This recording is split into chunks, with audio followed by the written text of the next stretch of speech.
Does it? Oh. Hello? What's good? Oh man, yeah. I was having a nice little chat with Betty boy. All right, what's good? All right, we're not live yet. Okay. Cool, cool, cool, cool.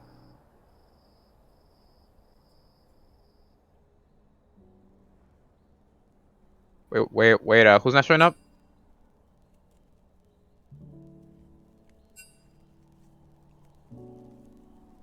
Okay, okay, okay, okay.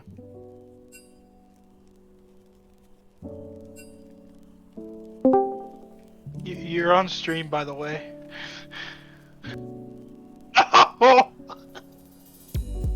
Wait, your Manus is not muted yet. Oh, I'm here, I guess. I'm gonna unmute myself. Welcome to the Clown Gaming stream. I got 20 minutes, so I'll stay with you guys until then. We have Demandus and Batman chilling with me for this match. Hold up. I gotta get situated. We should probably make this channel a little bit bigger, so if he does come, he can play. They can ping me. They can ping me. I gotta set up my stream for my TFT match. Let me switch over to the draft. Here. I increased the other capacity for the channel so that just in case. I think I have the right one. What? Here, Sam. Can you move it to the lobby? GDKF50. Yeah, I have it. Yeah. Oh, Demandus, I don't have invite. You can have Kills invite you if you want. Yeah. Yeah. I am currently taking care of that. Don't you worry, Papa. I better change my stream key because. Alright, they're starting draft. Welcome everybody. We have our Clown Gaming Jesters team facing off against Collective Experience in week 2 of the Elemental Gold League. Last week was a rough match for our Jesters team, but they made some roster changes and they're looking to bounce back against another team that went 1-0 last week. Forgot who they beat, but we have we got my boy Demandus with me, just chilling. We're just hanging out. Doesn't look Hello, like everyone. we're having an actual Jesters Nice to meet tonight. you all. And then we have Batman playing TFT while he hangs out and make sure that Jesters doesn't lose, or else they're gonna have to do CS drills in between games. Yeah. So we're just here to chill and clown a bit, and see if they get a W. Well, we have draft started. Damn, they 3-0 Abound. And Collective is banning out Abound, who and picked his Kindred. Yeah. So that's those 4 champions on the left-hand side, as you can see. 4 of them are what Abound plays, and they banned 3 and picked 1. I like the pick with the Karma Senna. I think that's a bot. That's a Karma Senna bot lane. They couldn't abuse the Tom Kench Senna bot lane, so they're gonna go with Karma Senna this time around. Captain Can't Carry made a role swap. Since last week, he was trying his best to stay in the game last week. But he was in top lane, but this fine day we will be looking at him and the support. Yeah, his name is. He plays a pretty good Karma, so I like. Why is Abound playing today? Abound yes, is filling. I will be filling in for the jungler for yes. today only apparently. Yes, Abound is filling in for the jungler for Jesters. Batman, are you feeling confident in Abound playing and securing a victory for Jesters? Yes, I'm feeling confident. What about you, buddy boy? Do tell. Maybe if he can land his smites. It looks like he will be on Hecarim duty, so Hecarim duty. I who needs to land smites when you can just run down the enemy. Amen. That is Hey, true. man, See, man. I don't think you can ban this man out. You know, he has a very wide champion pool, or Champion ocean, Ocean, if you ocean, might. ocean, if you might. Yeah. Yeah, yes, sir. Amen. All right. And next we have a Mundo ban.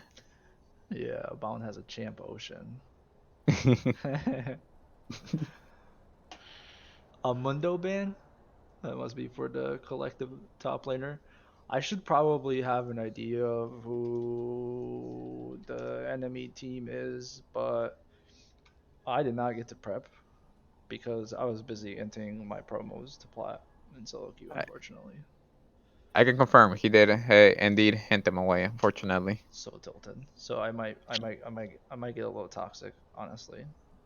I'm All not right, gonna lie about it. and so for the next round of bans, we have an Akali and a Veigar ban. Now, what will we see for the fourth pick? Let's find out. Sims, you had another team add it in Conquer. You see that? Calm down, Batman. No business talk on stream. Victor! Victor for Egyptian? Demandus? Okay, no, that's Egyptian, not Demandus. That is Demandus, are you for playing for them still? Some people call that negative. some people call that Demandus 2.0. And see, knowing this guy, he can probably actually land his skill shot. So no, there's Yeah. Wait, are we sure they benched Demandus? Because you know you might I be. don't know. Are we sure? I don't know. I don't know. We're about to find out. If he misses any skill shots, then no. I'm still leaving on the rift. That's what I might say. All right, so he will be facing a Syndra, a iffy matchup for Victor, but I believe in my boy. I believe he can pull it off. It seems counter pick will be given to the top laner. Okay, so he's gonna pick Orin in the top lane. Pretty safe weak side tank pick. Yes, I too am an Ornn enthusiast.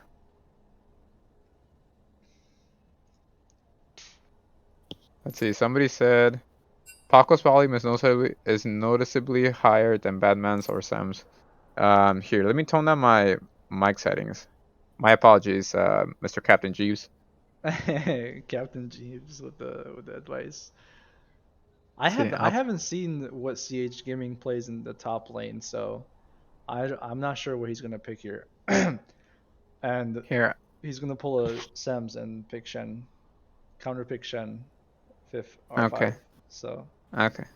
being a Okay. being All a right. being a, being a Shen Okay. All right. player, I like that. But All right. I did I lower down my volume, so hopefully it's not overwhelming Sams's volume in comparison.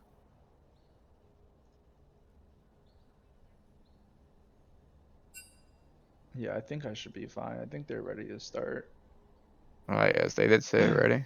Okay. All right. And they are starting officially. Let's get it going on. Yeah, we're gonna go through client draft right now, and then obviously spectator delay, so that takes about a total of 5 minutes. But in the meantime, let's see. Just going over the roster real quick. Collective is the team that has the Marty I'm Scared squared in the bot lane. Seems you left your brave pants at home. Want me to wait while you go get them? Both of the collective experience. Bot lane ADC and support have the same name. Who dares defy my will? That lead client was way too long. Let's see. Hello there, Potato. A nice seeing you in the chat this fine day, brother. Yeah. Dominus, what are you thinking about both these teams' drafts? How do you feel? Are the Jesters playing to their strengths? I do believe they are most definitely playing to their strengths. I once again Syndra is overall iffy opponent for Victor, but I have faith in my boy. I have faith that he can actually land his skill shots and whatnot. So with that being said, the only issue that I can kind of see is Kindred, but who knows? I do believe Klangman can pull it off. Sims, they are saying in the chat that you can barely be heard. Yeah, probably because my mic is way too far away. Yeah, you might want to turn up your macaroni, amigo. Yeah, for sure. Yeah, turn up that macaroni. The Yeah, I gotta turn macaroni up and that cheese. macaroni so you can cook faster. I had some Yeah. macaroni for supper tonight. Yes, Nice, yes. nice. Today I told Batman that I've never had macaroni and cheese before. My man was about to have a heart attack. Oh my I god. told him to go buy some boxcraft macaroni and cheese. Not For sponsored, by the way. I'm I not. was I I'm not was buying no macaroni and cheese.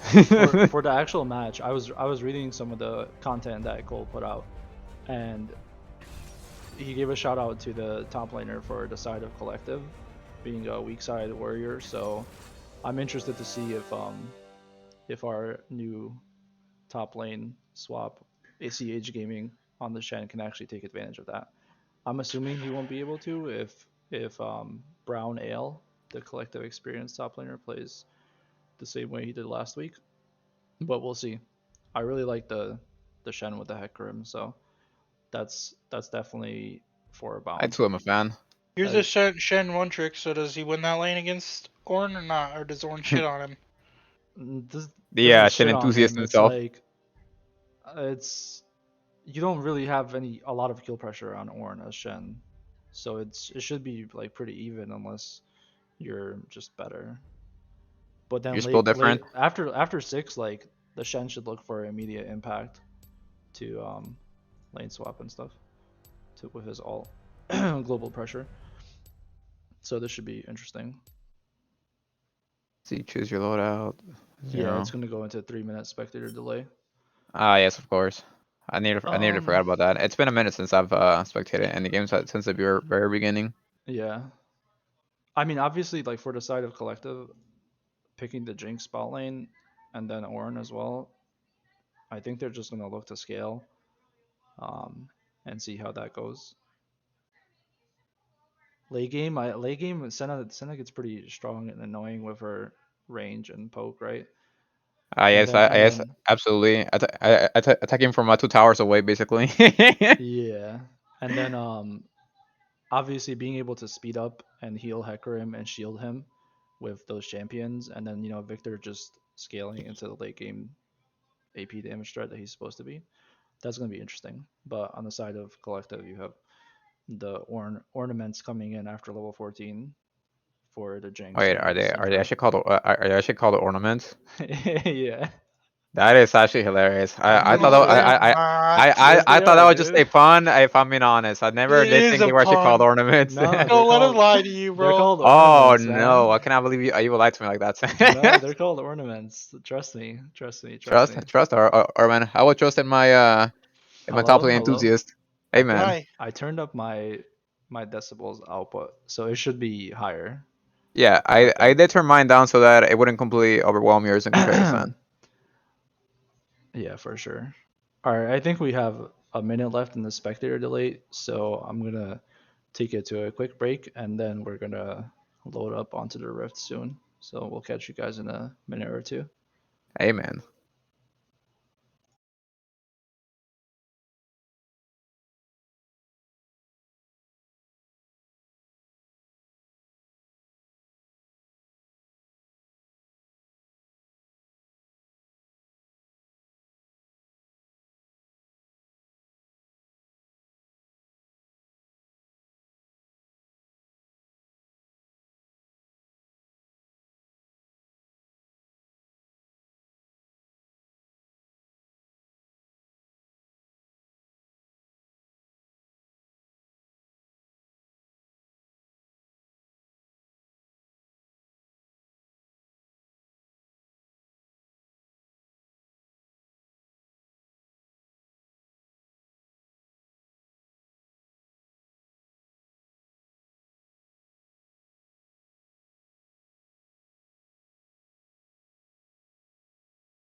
Alright, we are on the Rift, ladies and gentlemen, and all other viewers.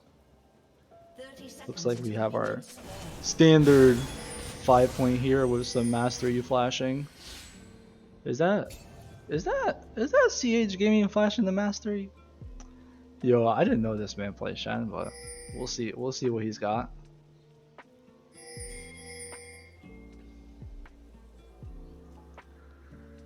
Demandus, are you still with us? Yes, I'm sorry. I tapped out to mute the stream since I was hearing your echo twice. I just wanted to make sure that you didn't fall asleep. No, not yet. Yes, sir. I won't be soon. All right, until for this Sunday, it looks like we will have a Hecarim starting topside. Oh.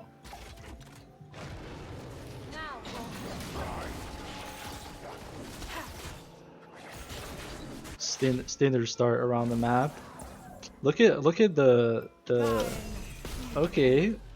Look at Captain King carrying kills, getting some poke in on the Jinx. A very early poke. I'm like glad that they did not commit to anything too deep since they are in their jungle in a 3v2. The grasp trade in the top side.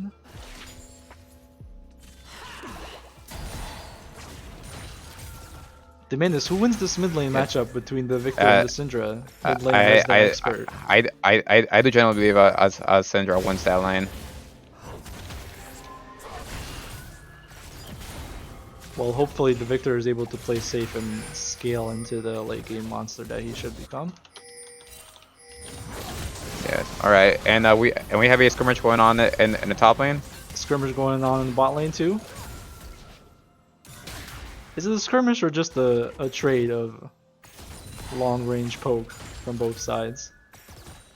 The Leona and Jinx gonna get the. All right, if you look to the mid lane, we have a potential early gank.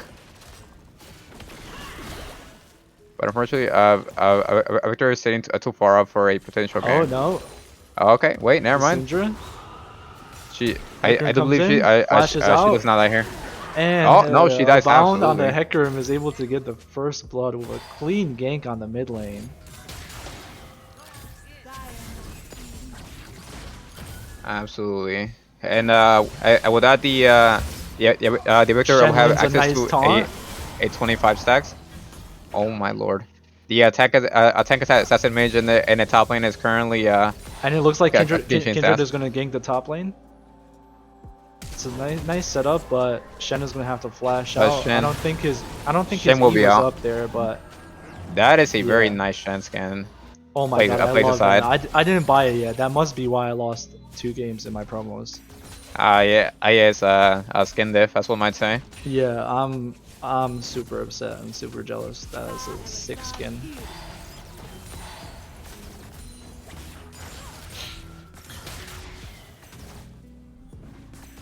Okay.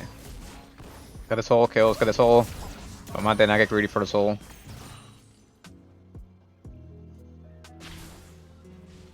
Alright, so on his first recall, Victor bought a nice Dark Seal.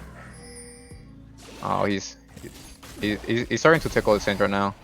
So things are looking up, as one might say. Yeah, this is not looking good for the immobile Syndra mid lane. No, yeah, in theory, a Syndra should win that lane, but with that early lead that Hecarim gave, hitbox.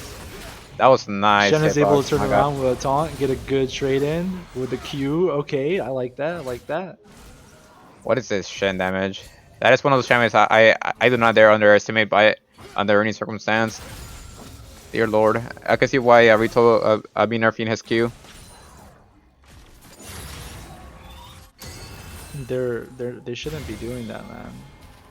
We have a gank in the bot lane. Oh no, Kindred is gonna back off. She does not have the support of her Jinx and Leona, but she's gonna be able to clear some vision here, and it might cost her her life. Has to flash out. Probably not her life, but definitely her flash, since Hecarim is in the area. Definitely cost her her flash.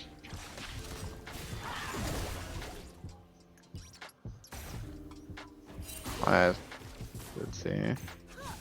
Okay, Kendra, go for it.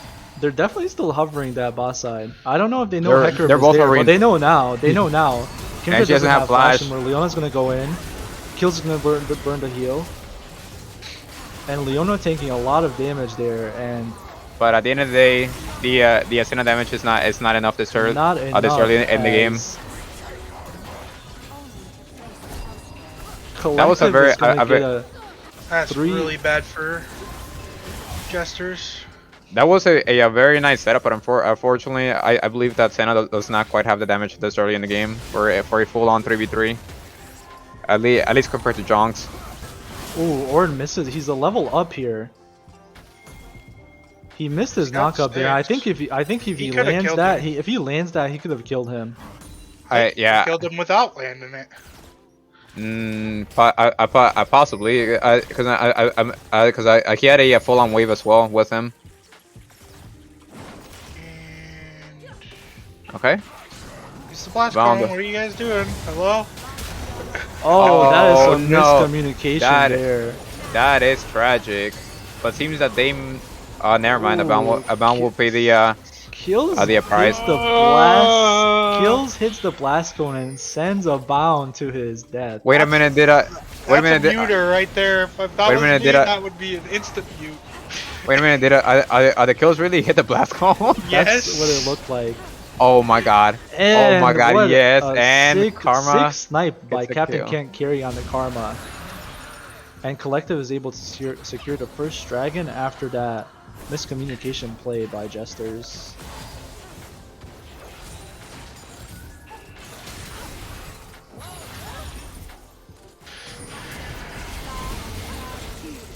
Alright, and Oh, the here Shen I, Hao I, coming in? Nice taunt, yeah, nice Shen- taunt. A shutdown for the Karma, and Karma's up to 3 kills. They should be. We have they Jonks should who be able will to kill this. flash away.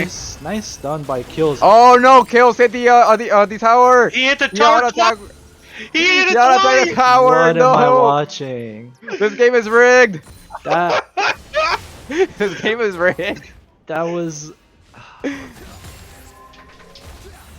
That would have. See, if I was That kills, would've been, I would have gone AFK right then and there. That would have been a huge shutdown for him too. Huge in the sense of pre-10 minutes.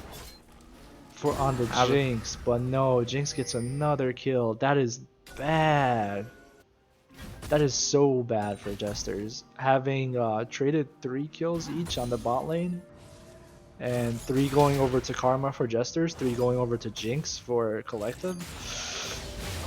I don't like that for them. I also don't like that, but I gotta remember one thing. At the end of the day, it is an ADC who can and will be blown up by everyone. So you know, I do have faith in them once again. We have a gank here coming into the top lane. Ornn has no idea. They should Jesus be Christ, able what to is this secure Shen ult? this kill here. As that Shen damage. Nice play there by CH Gaming and Abound to secure that kill on the Ornn. Yes, and in the mid lane, the Victor was forced to burn flash, so he will not die to the Syndra But he does get some nice poke on the Kindred. on the Kindred Lamar. And Kindred is gonna go for her mark in the Jester's bot lane jungle. Bound They do- needs to be taking Rift Herald right now. And I He think knows I that think he Kindred is will. bot side. I think he will, but this Syndra is What is gonna he doing? mess with him. Kills might be able to redeem himself here. He found the. Ooh, and Kindred Oh, pops no. the ult, and Captain Cat Carry is gonna get caught out, and he gets another kill on He the gets a Kindred, kill, but but the his shutdown goes to the shutdown- Jonks, the one yeah. champion who Oh should not be my getting money. Goodness. Did you Goodness guys gracious. just see the Hecarim ult? Nice That's nice sidestep by I'm- Kills there to That was a Batman dodge Hecarim the ult. Leo. Batman Hecker mold. Oh, yes, Batman, our local Hecker enthusiast. With some resets here, let's take a look at the gold difference here, real quick. They, Jesters is about $300 Renos down. Make that 400. Yes. It is. Bye stream. Good luck, Jesters. Bye bye, Batman. Goodbye, friend. Goodbye, buddy boy. The biggest difference here is with Jinx with a 1.5k lead on the Senna. But on the opposite end, Karma does have a 1.6k lead on Leona, so it's about even. Yes, And yes, that, but that explains that, the but, explains the but also 200 be 300 gold difference total yes, overall. and but that also be accredited to the fact that we have a fasting Senna, so that is why Yes, Karma exactly. is so up in golden now. Yes. So overall, combined bot lane gold is about the same. Yes, at the moment, Victor is Ooh, currently nice chunking dodging down. by Victor there, but here comes the Hecarim. And he's going to try to chase down this Syndra. He's going to be able to get her, and now they should turn their Yeah, attention to Kindred or just back off. They're going to back off. Nice. They're going to take that. We take those small wins. absolutely. They're basically trying to make this Syndra useless. That's about That what. and they are feeding a stacks into the Victor so that he can get his hex core upgrades sooner. Of course. I mean, obviously, it would be nicer for Victor to get those 2 kills, right?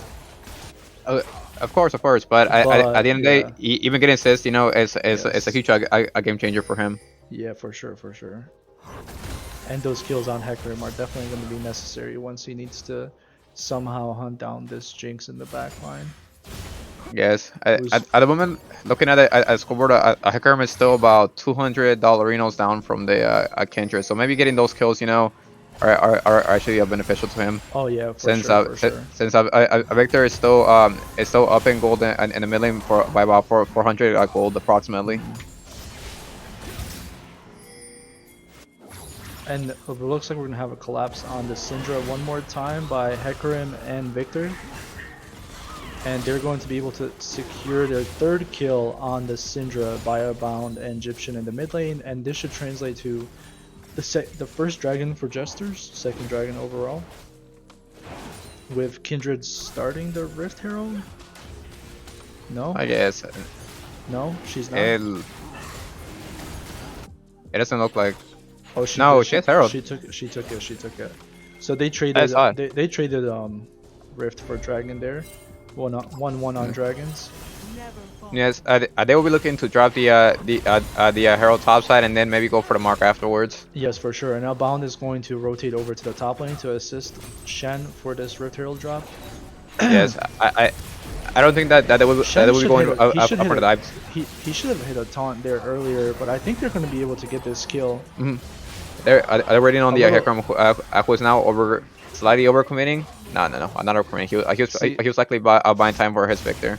For sure, a little miscommunication there as Shen didn't commit to the 3v2 there and wanted to save the tower instead. Yes, I'm genuinely surprised that the Kindred did not just drop the Herald sooner and go for her mark since now the Hecarim was able to get it.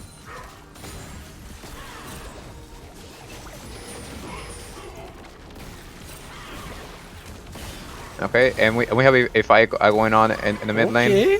How do we like that solo bolo for Victor Demandus? Absolutely, I am a fan of. Did he I'm play a fan that of the shenanigans.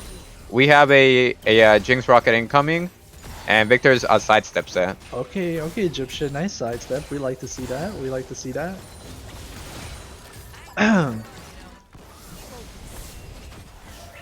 Just some trading going on in bot lane. Leona's gonna ult here, and Captain can't carry on the Karma has to flash out, and Kindred is rotating down to the bot side, and that's gonna be engaged by Leona.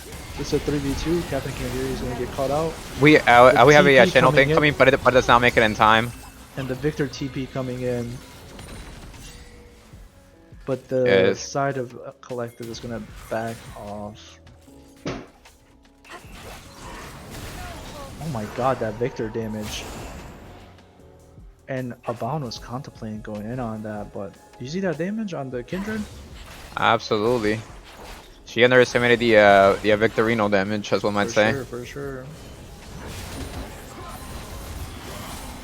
The only a major downside to what happened in the bot lane is the fact that Shen burnt his ult and was not able to get down there in time. Exactly. Since they killed Leona way too fast. I mean, not Leona, I'm sorry.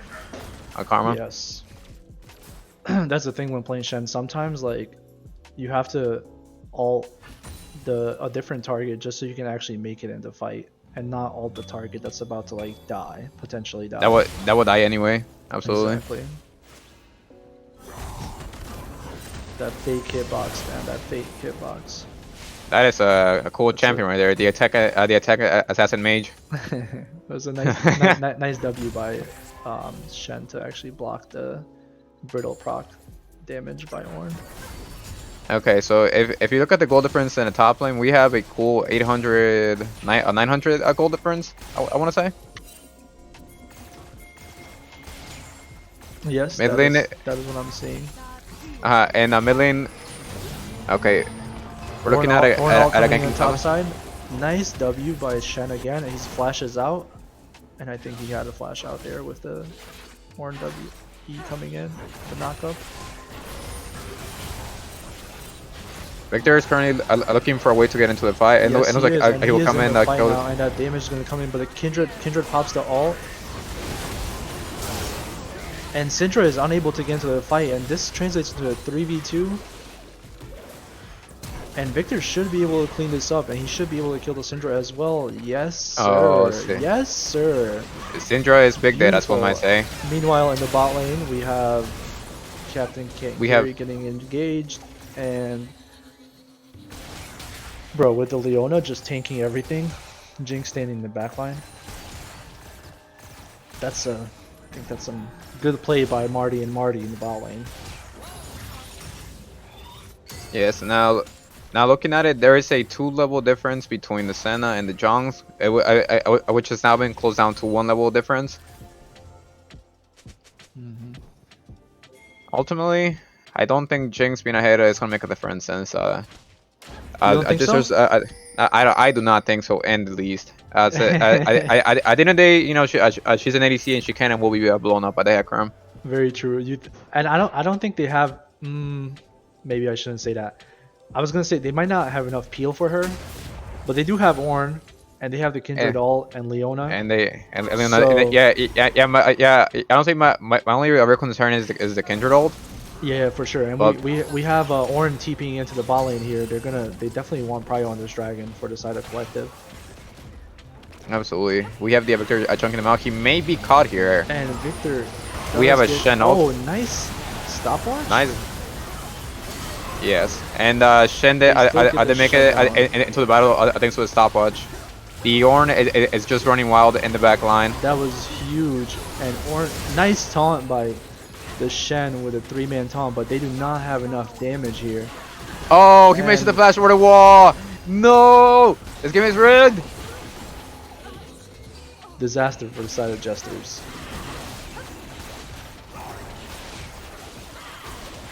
See, Shen was able to get into the fight thanks to the stopwatch, right? But they don't have enough damage if Victor just gets, you know, blown up like that. Yeah. He was trying to flank in that fight and get some damage out. Yeah, As a result, you know, the Shen was able to get into a good spot. I think so. His stopwatch, but beyond that, he was he started the fight basically half dead, as one might say. Yeah.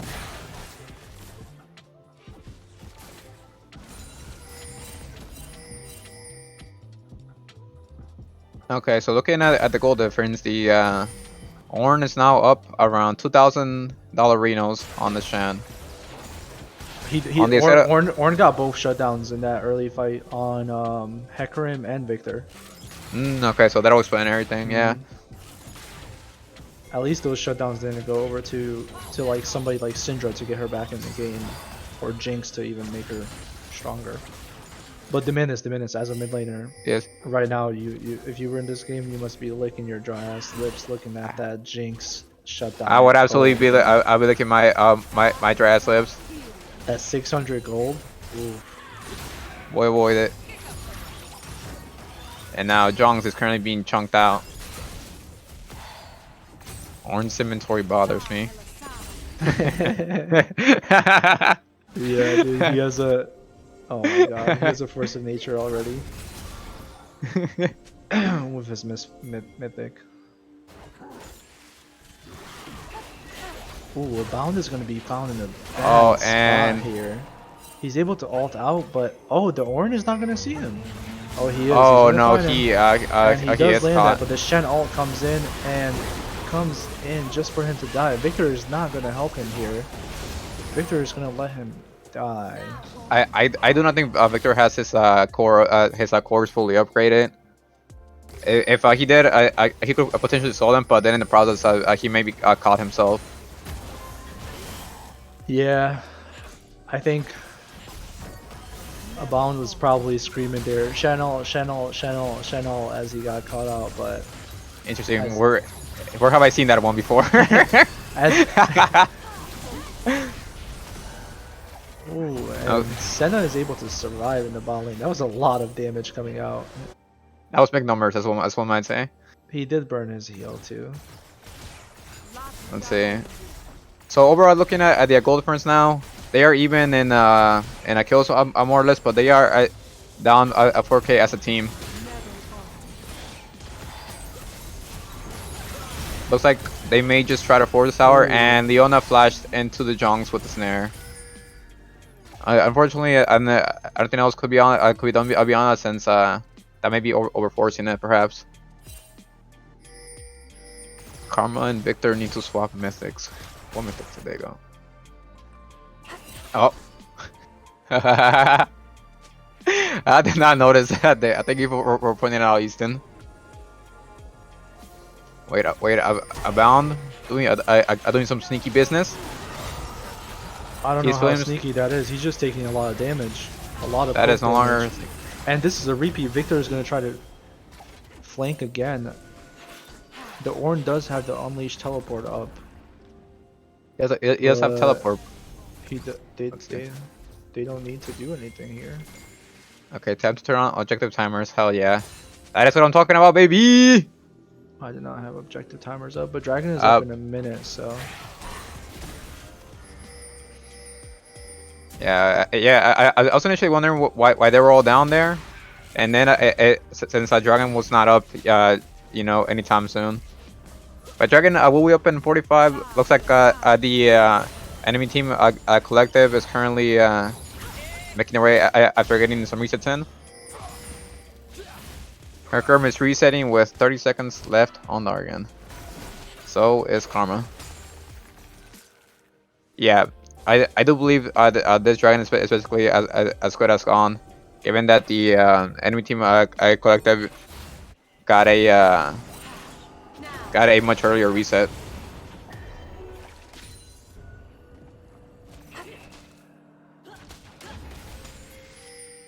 Okay, Dragon is up in 5, and it looks like they should probably just give it up here.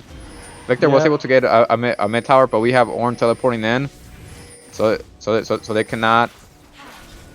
Wait, will they face check? Will they try to No, contest? I think Shen does have ult, but I do believe it is not. the call is it to is give not it, wise. The call is to give it. Yep. They're just not there in time, and I think they lose that not being there. Absolutely, I think so too. I'm honestly glad that they gave it up. Now, speaking of giving up, this tower looks fairly low.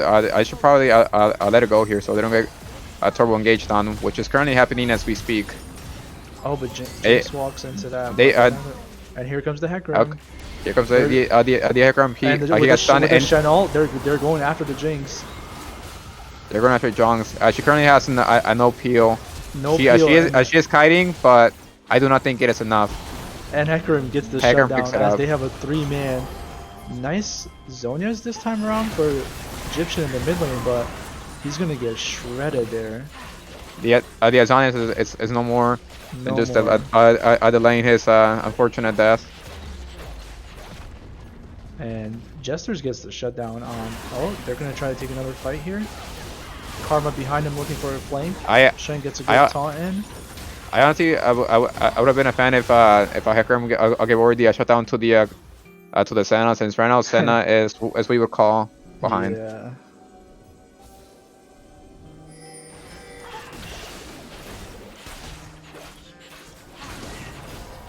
Oh, it's alright. We are approaching the 26 minute mark soon. So in about 10 minutes from now, Senna should be useful. Amen. What's up? Hello. Are we We are currently looking at a game one of Jesters versus Collective Experience as we speak. We are 26 minutes in almost. okay? I'll join you for next game if you want. Okay, sounds good, Sounds amigo. good. Absolutely. Sorry, my aunt and uncle showed up. You're good. I Oh no, forgot you oh, guys no, know. it's all good, amigo. You know, real life, I'll take priority over this game. Yeah, let me know when next game starts. Sounds good. Will do, amigo. See you around. I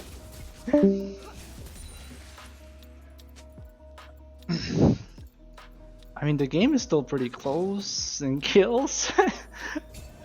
and kills, but yeah, collective on the blue side has a 5k gold league, and they're up 2 dragons with Soul coming up soon. Dendra has a shutdown despite being 2-5, and her farmer is not exactly turbo spectacular. So I'm wondering where that came from. She might have gotten 2 kills in the last fight. No, because she was like she was 1-5 for the absolute longest. Hmm. For fun, the game is just giving Jesters a chance to get back into it. Yes, absolutely. Somebody just has a uncle working at retail. I won't say any names, but I'm more certain it is kills.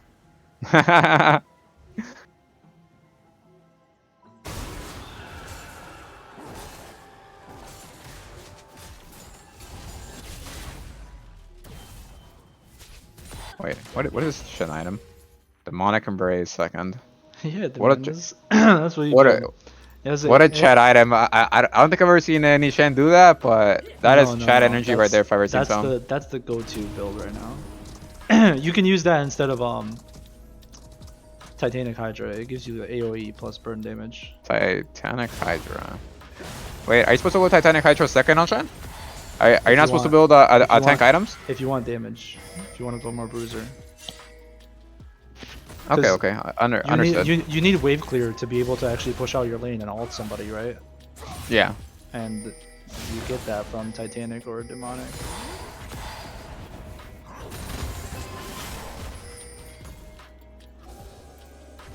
Sometimes you can get away with like just building Sunfire because it has the AoE burn.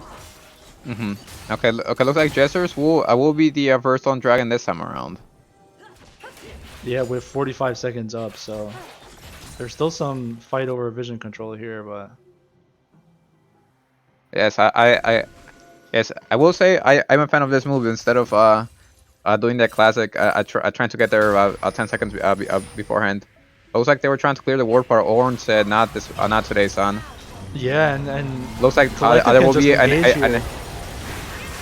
yes, and then the some Hacker good ult in. damage on the Syndra, and that's a shutdown. The Kindred ult comes in. Some huge shutdowns coming in for the side of Jesters, and they're cleaning up this fight, and this is going to be an ace, a 5-0 ace, and they're able to get this dragon here. Ah yes, and the kills. We got 2 kills going over to the Victor, and now he is what you would call huge. That, The 1k lead that he previously had over the Syndra has now extended to about 2,000. That 5k lead for Collective is just trimmed down to 1.5 right now, and with his dragon and Baron, hopefully, that was a huge game-changing play right there. Yes, Heckerman is now making his way there. The only way that they can make it to the Baron in time is if the other Zhong throws a rocket at it.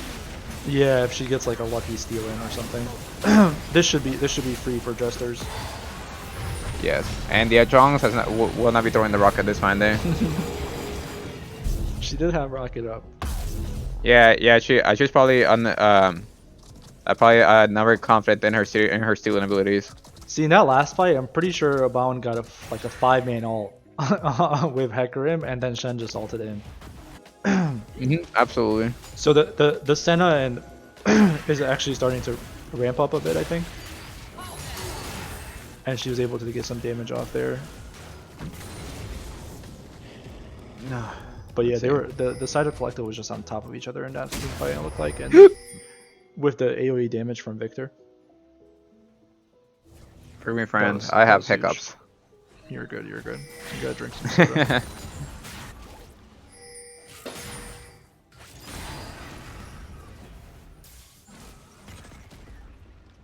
So securing second dragon for themselves on the side of Jesters, and Baron gets us about an even gold graph right here. Wait, it's not recalled. Oh, it's like Chemtech.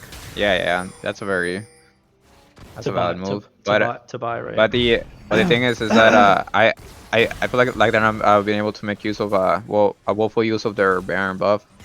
Here, how long do they Yeah. the Baron is now halfway gone. And Victor might just overextend here for it. No, he did flash it since he felt that he would die to the Kindred Yeah. Lamar. That was snooping around the corner. Did he need to flash there?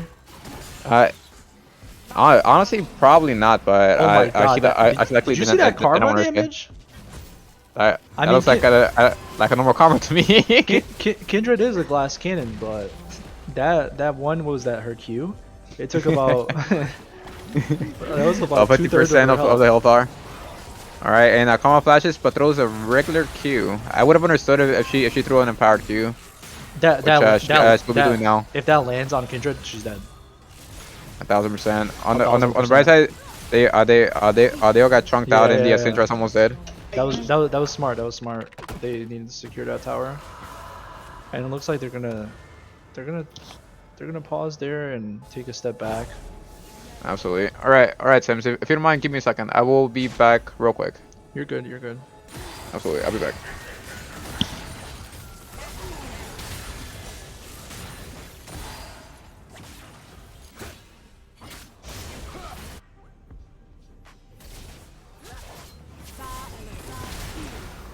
Jesters is going to try to siege this mid lane tower to get one more with their Baron buff, and they will be able to do it.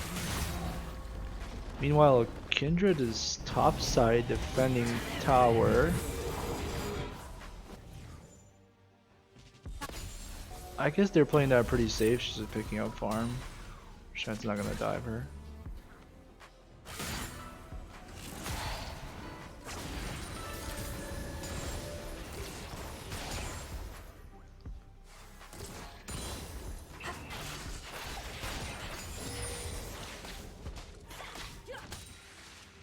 I like how the side of Collective are all moving together, getting some vision control in. They're not gonna get that ward right there, or the one to the left of them, but you know, they got the majority of it. This is gonna be important in this upcoming team fight for, which would be Soul for Collective if they're able to get it. Meanwhile, Shen is just going to be split pushing in the top side. Oh, Ornn is going to engage here. Looks like Hecarim is getting caught out. And the Shen ult, that is about a second full HP bar for the side for Hecarim. And they get the shutdown on Jinx, and this should be a cleanup for the side of Jesters. But Kindred is coming in, and Shen collapses on her right away. Ornn is still alive somehow. Abound might die here if he doesn't back off. And he is gonna die. He does not back off there. Well, that is a 4-for-1 exchange for the Leona. Let's see another day. Yeah, you missed that. That was huge there. The side of Collective, Ornn thought he had a catch on Hecarim, and Jinx tried to follow him, and then Hecarim just literally ran past Ornn. Shen ulted the Hecarim on two of them on top of Jinx. Onto the Johns. Dead. Yeah, she's dead. Ah, yes. Where have I seen this one before? I think there was some miscommunication there on the side of Collective, as Kindred was not in the fight at all. Yes, here we have a comment from Easton that says, "Is Derek's even good on Hecarim anymore?" I wouldn't know, honestly. I honestly feel like it's good, but if you build it a super later on, like a 4th item ish, it's in 10 cents better. I would absolutely build that sense. That item fucking slaps. Amen. Sounds like Easton, you need to talk to your jungler about some of his builds this game. His And upbuild paths. give him some advice post game so he does not do this on Wednesday.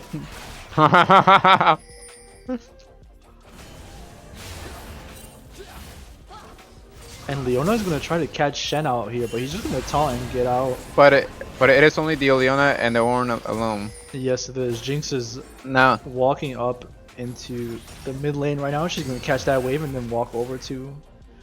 what is Now on the bright looking to side, they were able to yoink the scuttles, as one might say, which is always a good sign since Yes, yes, very it true. looks like both teams were eyeballing the Baron. Yes, and I think they still will be, as the side of Collective is hovering over and they might start it, or they're just in a clear vision for the moment.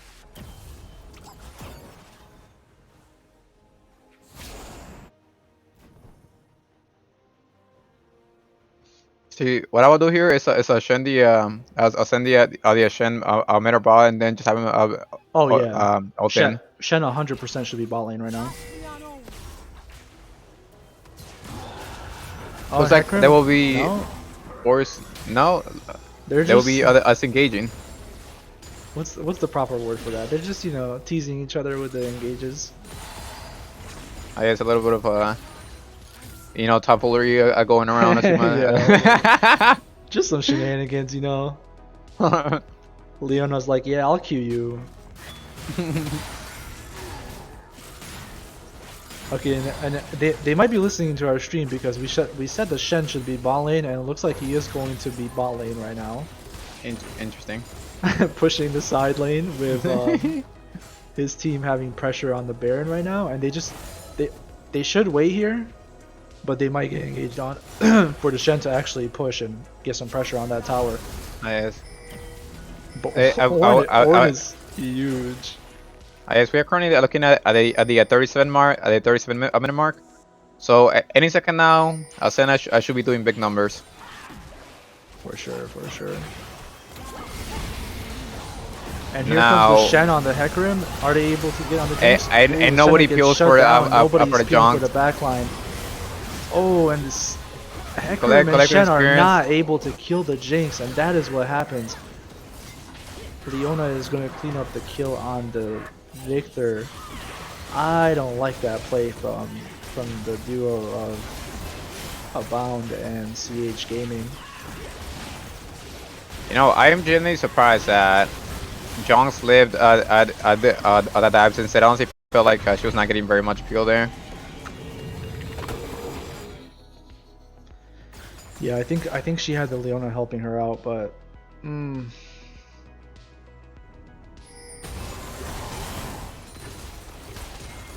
It's tragic. And now with that, they are once again in the lead in terms of gold. yeah, definitely that was an ace, right? Absolutely. Okay, so they may be trying to force the mid and top inhib, so they can have that by the time that next dragon comes around. Yeah, for sure. Which, speaking of, the next dragon will be up in a minute. If they can get this top tower, the dragon is as good as theirs. They're gonna back Looks like off. they will be they're back gonna off. back off. They know they have to reset in time. I mean, obviously, if they were to get that inhibitor, it's very hard for Shen to push that out with super minions. Let's see. Yeah, that last fight, they just need to be more patient. The Hecarim and Shen tried to do what they did last team fight, which is just like Hecarim ult and go after the Jinx with Shen ulting him. But it didn't work out this time. Yeah, it honestly felt like the enemy team was getting that threat to make something happen since Shen was ulting. So I could probably ulted a bit too early, I feel. Now, with that being said in mind, I collective experience. I does have the They do have first step on the dragon. They do. And this is the 3-3 soul fight right here. Ornn is gonna engage, and he's just doing that to zone out the Jesters, and Collective is able to secure and the Victor dragon. is hot. See, Shen did ult, but that ult Yes. was burned for nothing basically. pretty much. Even though you get pretty much more than like 3/4 a health bar on the Shen ult of a shield, that's still not gonna save the Victor. It's a Victor. Yeah, well, if it was somebody like, you know, a tank like Warren, okay, but Victor But, just dies too fast there. But yeah, that is a Victor versus a full team. Now we have the Zhongs laying the ass whooping, as one might say.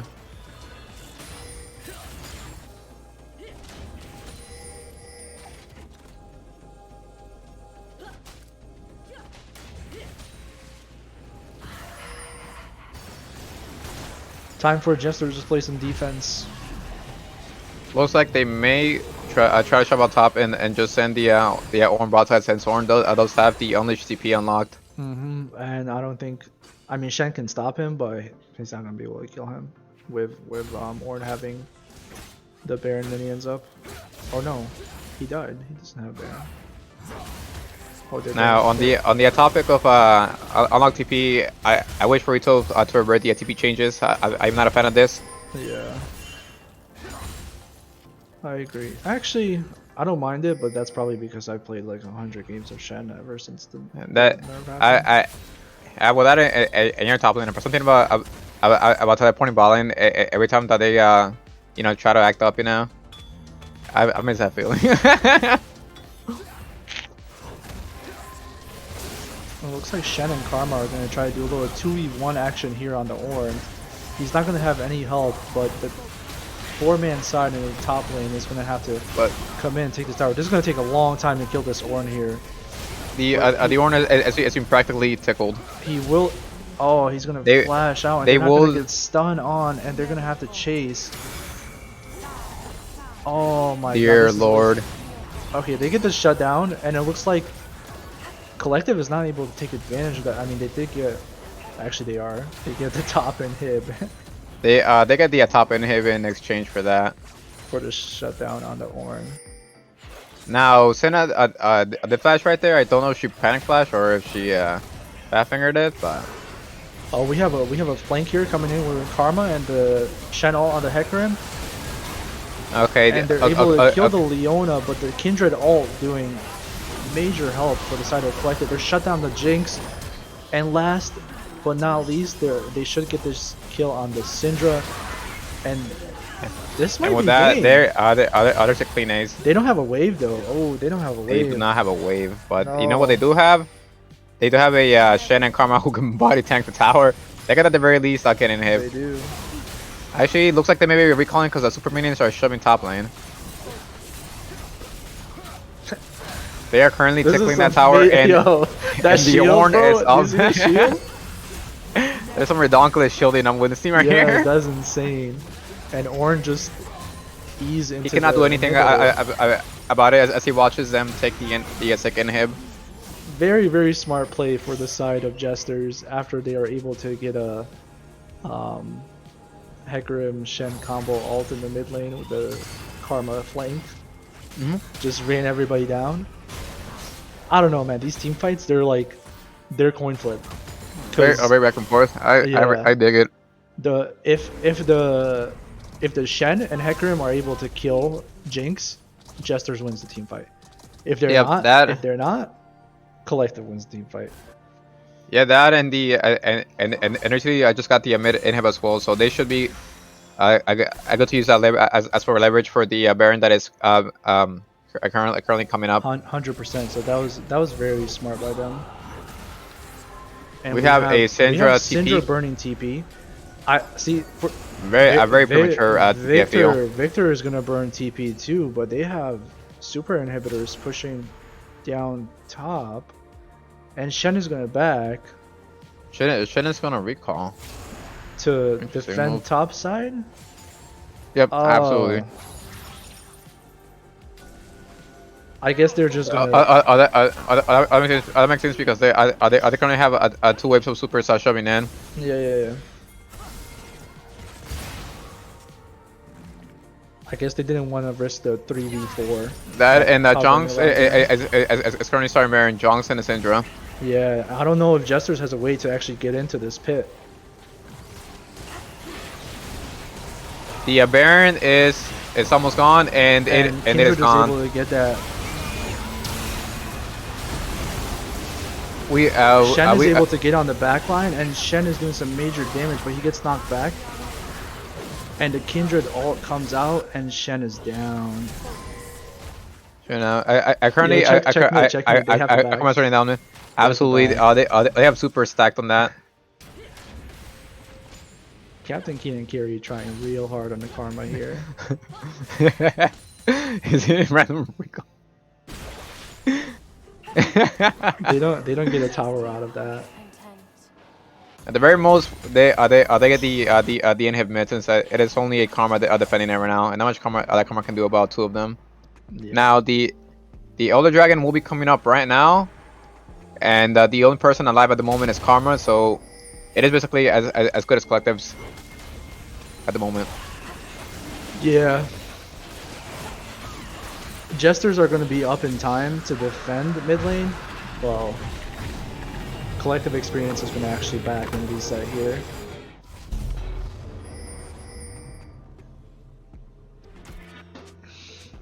Holy crap! That one is a chonker. Yeah, it is huge. It is almost 50 minutes. So Does he go on sides with time or whatever? No. He does have the consumable, so there's that going. So there's that much going on. But either way, I'm honestly surprised that consumable I makes him grow so huge. oh my god, dude. I think just like long drawn out fights, they're not gonna be able to kill Ornn here, and eventually Elder is just gonna burn them down. Like I think this is game. I do believe so as well. The only one with the injuries is Karma, but I feel like it should be on the Victor too as well.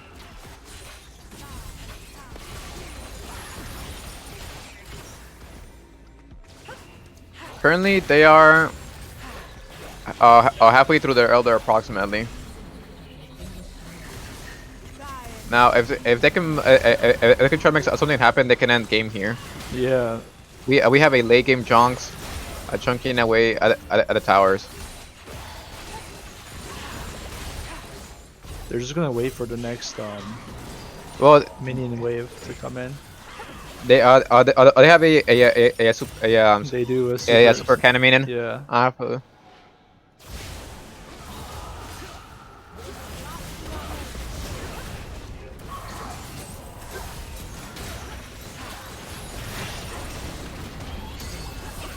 Yeah, they just auto attack and that's game. Like Jesters has to they have to engage. That's game. Yeah. They just either way. they gave up every tower one by one, and then it's just like okay, Kindred Jinx just stands and auto attacks and hit the base. Yeah, I think that they were just trying to buy time until the Elder expired, but at that point in the game, I don't think that there's much that they can do about it. But besides maybe try to take a fight that they know that will likely go downhill. If they don't take the fight and even at least give it a shot, they're gonna lose. Yeah, absolutely. It was just like a ticking time bomb, pretty much, with the cannon minions on the back line.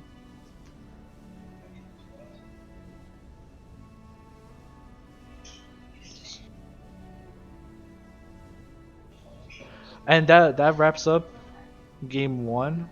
Freaking 48-minute banger back and forth.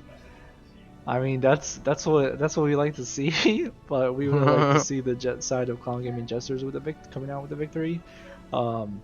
Intense back and forth, so it's gonna be interesting to see if they're able to actually bounce back. Because once you lose a 40+ minute game 2. That is a tilter or something. Yeah, Absolutely. that's a tilter, and game 2 can usually turn out to be a steamroll for the team that actually just won. So we'll see. This is going to be a real test for the side of Jesters. And I think if we go over to this other screen, yes, we're going to be able to see the post-game lobby, which sometimes doesn't work. But just looking at some of these stat lines and then trying to see the damage here, we have a weird post-game lobby bug, and I did not see a lobby. All right, here. I will be. I'm currently in the spectator lobby. Wait. okay, I'll are you join in a inviting? second. Are you inviting what's his name to come stream with you? Yes, yes, yes, yes. Okay, okay, all right, all right. Okay, Well, we're gonna we're gonna go to a quick break while we get ready for game 2. Stay tuned.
All right. And we are live with draft between Clown Gaming Jesters and Collective Experience with me, ya boy, and Amethyst 5. Rockin'. We're already seeing heavy focus on a bound coming out here. The Trundle, which he's very good on, and the Kindred, which I haven't seen him play before, and it was in fact a significant part of Collective Experience's win in the last game. Oh. Yeah, I did not actually see last game, so could you give me the lowdown real quick?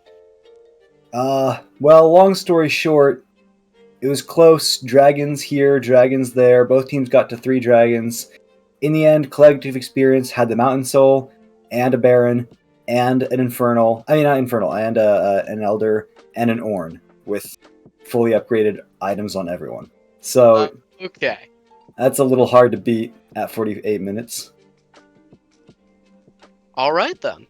It's one of those situations where whoever wins a team fight wins the game, but you just don't want a team fight against a level 18 Ornn with Baron and Elder Drake. And everything.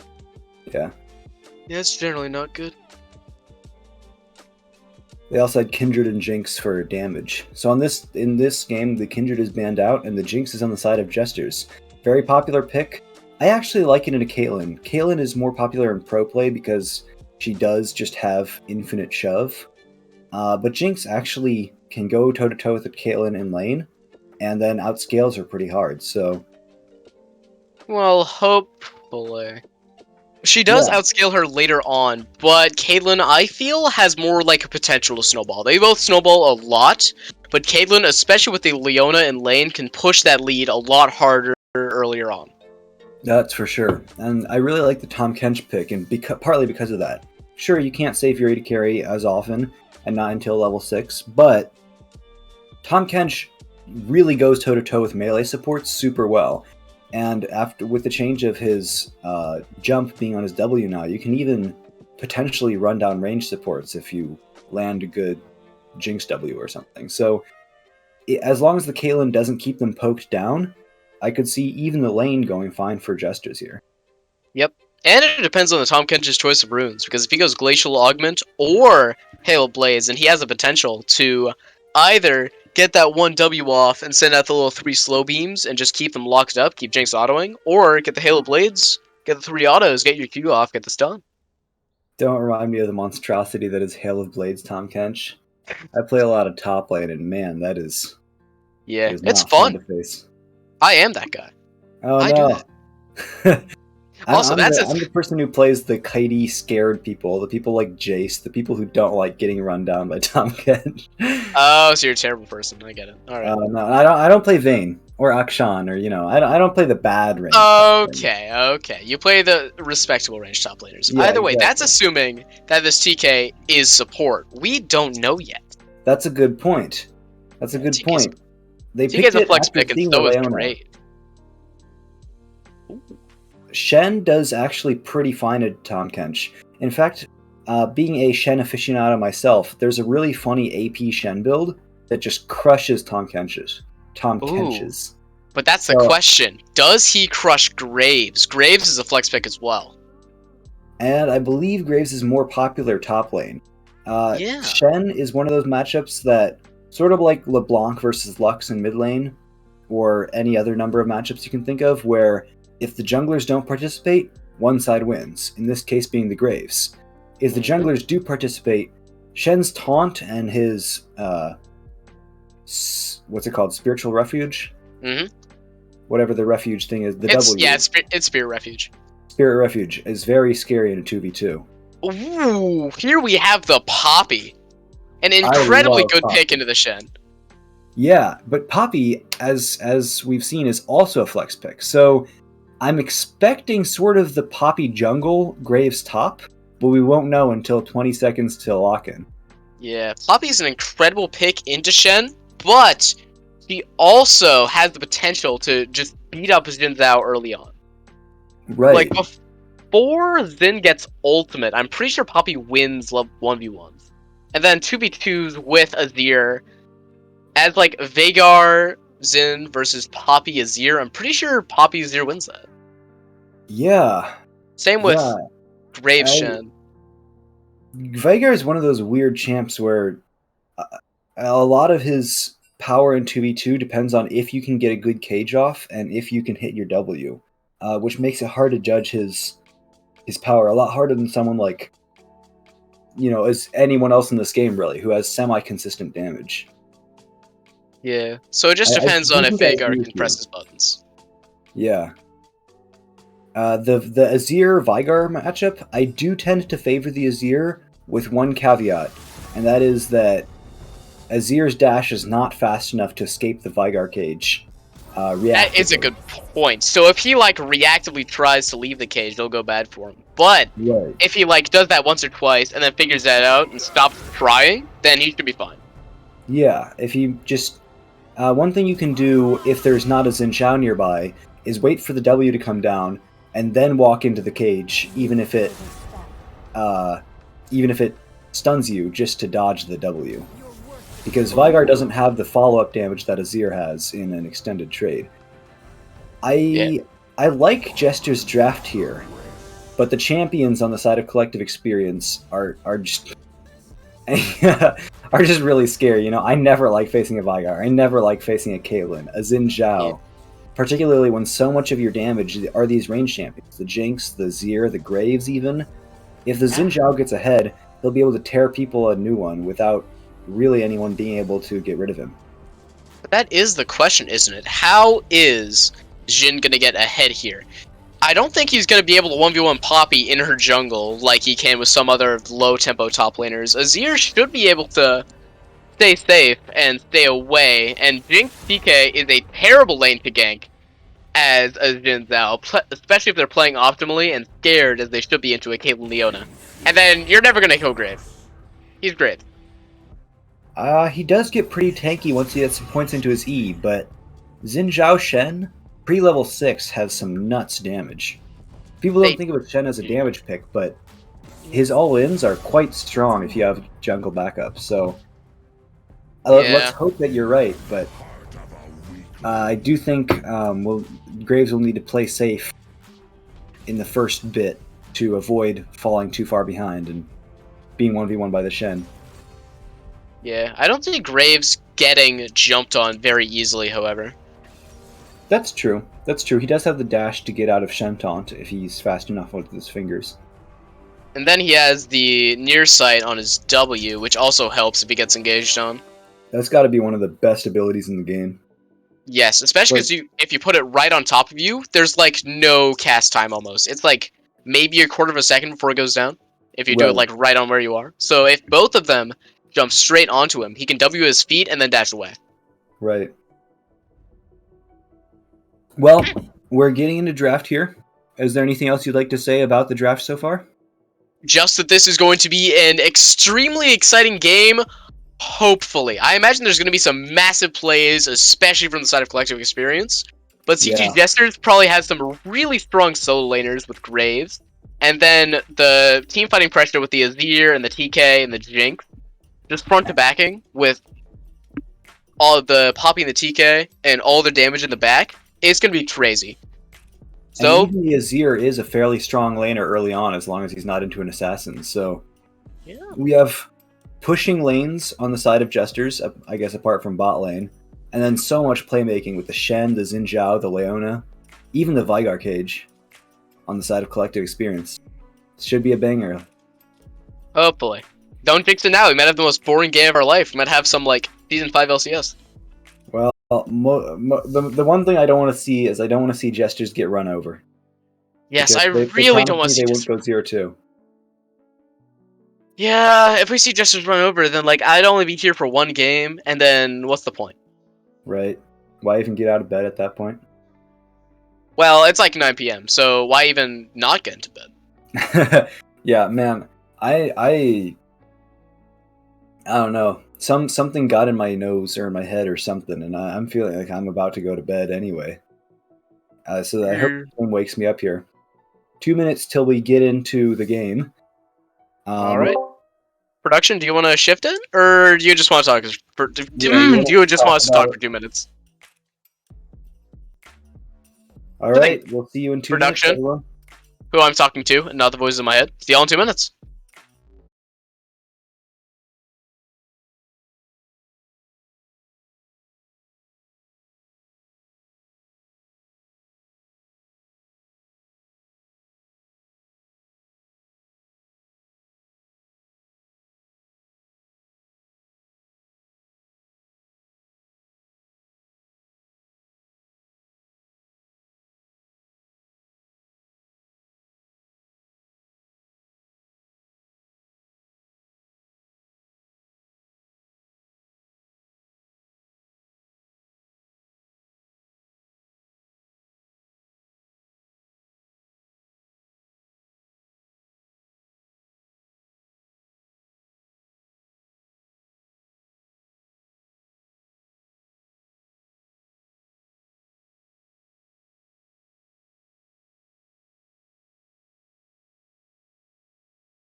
Alright, and we're live!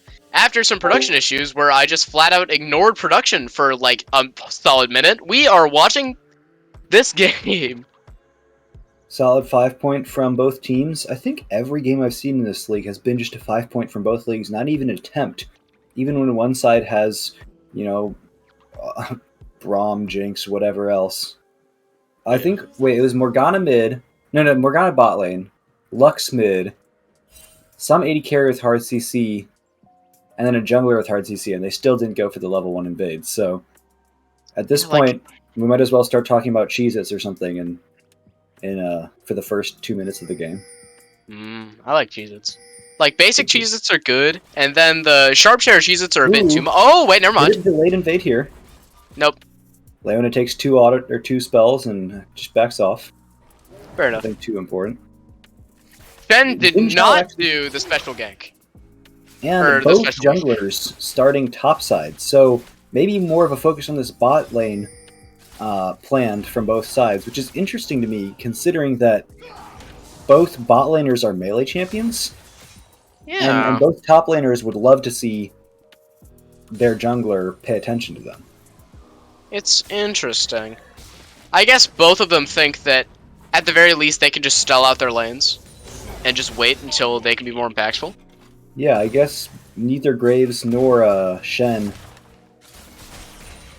is upset about going to the big game. Shen can make plays with his ultimate, and Graves can scale up without fear of the Shen. So, I suppose I respect it. Both players telling their jungler, yeah, you can focus elsewhere on the map. Azir having the early push does get some vision and some vision and damage. If he actually took some of the low raptors, that would have been optimal, but it's okay. Yeah, and the Xin Zhao is actually quite low. He can't even, I don't think, go for a gank onto this level 2 Azir. He did take the Airy, summon Airy, instead of either the Comet, the Electrocute, or even the Hail of Blades, or even the Lethal Tempo. Of the 4 runes, Keystone runes that Azir normally goes, the Airy I don't believe is one of them. I haven't played Azir this season, but unless this is some new tech I haven't found yet. It's definitely the most defensive of the runes, right? I guess he expects that he's going to be the major target for Jhin here, and he doesn't really want to, or he just doesn't think he's going to get any damage off on this Veigar, at least not enough to actually threaten a kill. Oh, speaking of threatening kills! To flash away and almost gets hit by the... Oh, no. Oh, he auto-canceled like 4 times. Dang it, Abound. Yeah. That's awkward. I wonder if they can... Yeah, Bound going to keep pressuring him here. Will arrive before... Ooh, and just hits him into the wall. And first blood to the jungler for CG Jesters. It almost went to Jess, who's playing TK this game. He tried to steal with his Q, but he missed. It's that top lane instinct. Yeah, I was gonna say, doesn't Jess normally play top lane here? Any idea why he's playing support? I don't know. Maybe he was supposed to originally play top lane, right? But then he swapped with the support because he is the guy that plays TK, right? Like maybe the top lane pick they have doesn't play TK. They pick TK first as a flex pick. Now that would be very interesting. TK support is very different than Oh, this is probably good flash. It's fun. Good flash. Yep. Flash does get forced, and that's partially that's in part due to the Graves not being fast enough to flash the Shen taunt 2 or 3 times in a row there. So, and him not actually having any mana. Yeah, that's true. But if he was on higher health, I'd be a little less scared. Let's see, production, can we get an eye on how much CS this Veigar has managed to pick up? Not CS, how much darkness stacks? He has managed to stay even in CS, but... Yeah, if you click on him, you can do it. Like, if you mouse over to where he is on the map, like through the mini-map, and then click on him, that should do it. Yeah, like, click him. There we go. 21 stacks of darkness. Wow, that's almost 2/3 of how much CS he has. So he's been very effective stacking that darkness. And yeah, it's about, like... a lot more mid-game power. It's like 5-ish a minute? A bit less. That's like 4 stacks a minute. Yeah, not bad at all. Which, if he stays at this rate, is more.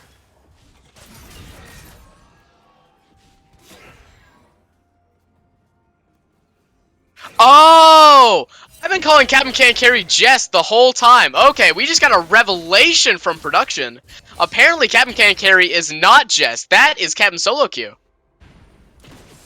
Captain Can't Carry did play top lane last game, though, however. Yeah. He He did. didn't? Did I just, like, hallucinate last week. Jest? Okay, last week. I did So- not just hallucinate Jest ever playing in this.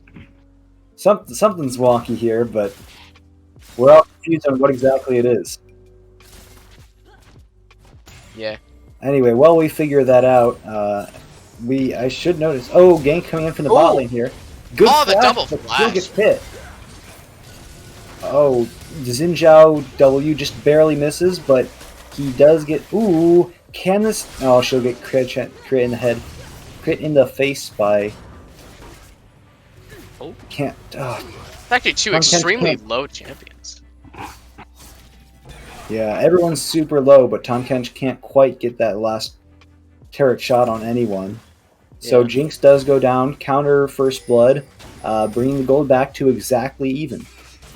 Yeah, CS lead let's- for CG on the top side here, and on about an equal CS lead on the bot side for their opponents. Ooh, but it looks like Jesters are going to come ahead a little bit, because Poppy was taking Dragon in the meantime. Interesting to take Dragon without push on your bot side. Or I guess they did have push, didn't they? That's part of why they got ganked. Yep. So somehow Xin got around without Poppy noticing him. Yeah. This Vigar skin, every time he uses W, I think it's a teleport coming down. Yeah, I swear, every single time. It's not very good for visual mumbo jumbo, whatever. Yeah. Visual acuity? Clarity, that's the word. I said acuity. That ain't it. Oh, does Ooh, bad dodge the- timing on your... Oh, he might kill this, actually. Can he ult Shen? He dies too fast. Oh. Yeah. Hmm. Really Sorry, heavily CH. slowed by that Xin Zhao. Did he have a ward now? If he doesn't have a ward, we can flame him. He does Me not and have a Cap word. Can also flame him. Regardless of that, though, bot lane CS lead Oh! has been even out. Ooh, There's the ulti coming out from Xin Zhao to keep him barely alive. yeah. It doesn't look like they can dive, but the Xin Zhao ulti being down does mean he has a harder time coming for this Rift Herald, which they're probably not even going to contest at this point. Your bot lane's not there. Your mid lane can't really get there. And I don't even know that they think they started it. Yeah. They don't have any vision there. Red Yeah. side in general just does not have a lot of vision. Their top laner has 0, although Jester's mid laner has 0 as well. Yeah. Although your top laner having no vision hurts less when... Ooh, I don't think Azir got that cannon, even though it looked like he did to me, but the gold didn't pop up above his head. Anyway, the gold is still even, despite that extra kill going over to the side of... what's that great name that I can't remember at the moment? CH Gaming 349? Or, Ooh. wait, no, it's the other guy. Damage coming into the spot lane. Actually, more damage going over the Oh, top. Oh, really? no, that's just rude. Come on! Wait, is he not gonna grab it? Okay, Destined for stand with last CPing second. in. Wait, they're not grabbing it. No, they're going to grab it at the last minute. Yeah, And they did. For some reason, Jesters just abandoned their top laner. I really Yeah. think they could have fought that with the Azir consistent damage and the... Yes, I believe they could. It was very close. Huh. But Interesting decision making. it's okay, I guess. Well, Graves is Oh. buying a Hullbreaker, I guess. So he might not be focusing on much of anything for the team right now. Yeah, just... I don't know if I like this. I don't think you need the Hullbreaker to go even against the Shen. Maybe he's already up quite a bit of CS in this Shen, despite having 2 deaths against the 2 assists. So Yeah, if this I Hullbreaker don't know goes well, I how might much try. like the Hullbreaker. But maybe if he's saying I'm not going to team fight anyway, the Hullbreaker gives you some of that extra tankiness in case you get roamed on by the Xin Zhao. Gives you a bit of that synergy with the lifesteal rune he's already gone. and it makes him even more threatening in a side lane. So if the Jinx with the Poppy and the TK is strong enough to win these 3v3, 3v4 skirmishes later on, he can just plop himself in a side lane and just keep applying constant pressure. And this That's Xin normally Zhao the- now. Yeah, that's normally the Graves game plan anyway, so that's just making his job easier. Yeah. So I suppose I don't hate it. This Xin Zhao focusing top lane is really... Ooh, good! Good there. That was The beautiful. Leona gets... Bonked Yeah! by the Super Mega Death Rocket. Nice job, Kills. Man who always wants to cast, but he's always playing in the games he wants to. 2v2 kill. Oh! Oh. Ooh! Tom Kench pops the gray health to not That was- take that last headshot from Caitlyn. A little scary, but he's fun. Not even close. Graves walking up into melee range of Shen, allowing for the very easy taunt. Shen, you can see, has the base damages to trade back onto this Graves, even though he has nothing but boots against Graves' completed Hullbreakers. So, like, maybe this Graves does need the help from the Hullbreaker to Actually make win sure this he doesn't straight. get shut down by a behind Shen. Nice dodge there. Is that the And first thing that he's dodged? No, he's dodged one or two others. Oh, okay. One of the Xin Zhao ganked for the third or fourth time. Yeah, he's getting there. I don't know why Jhin is focusing top lane so much. These other lanes are relatively vulnerable. Not the bot lane particularly, but the mid lane especially.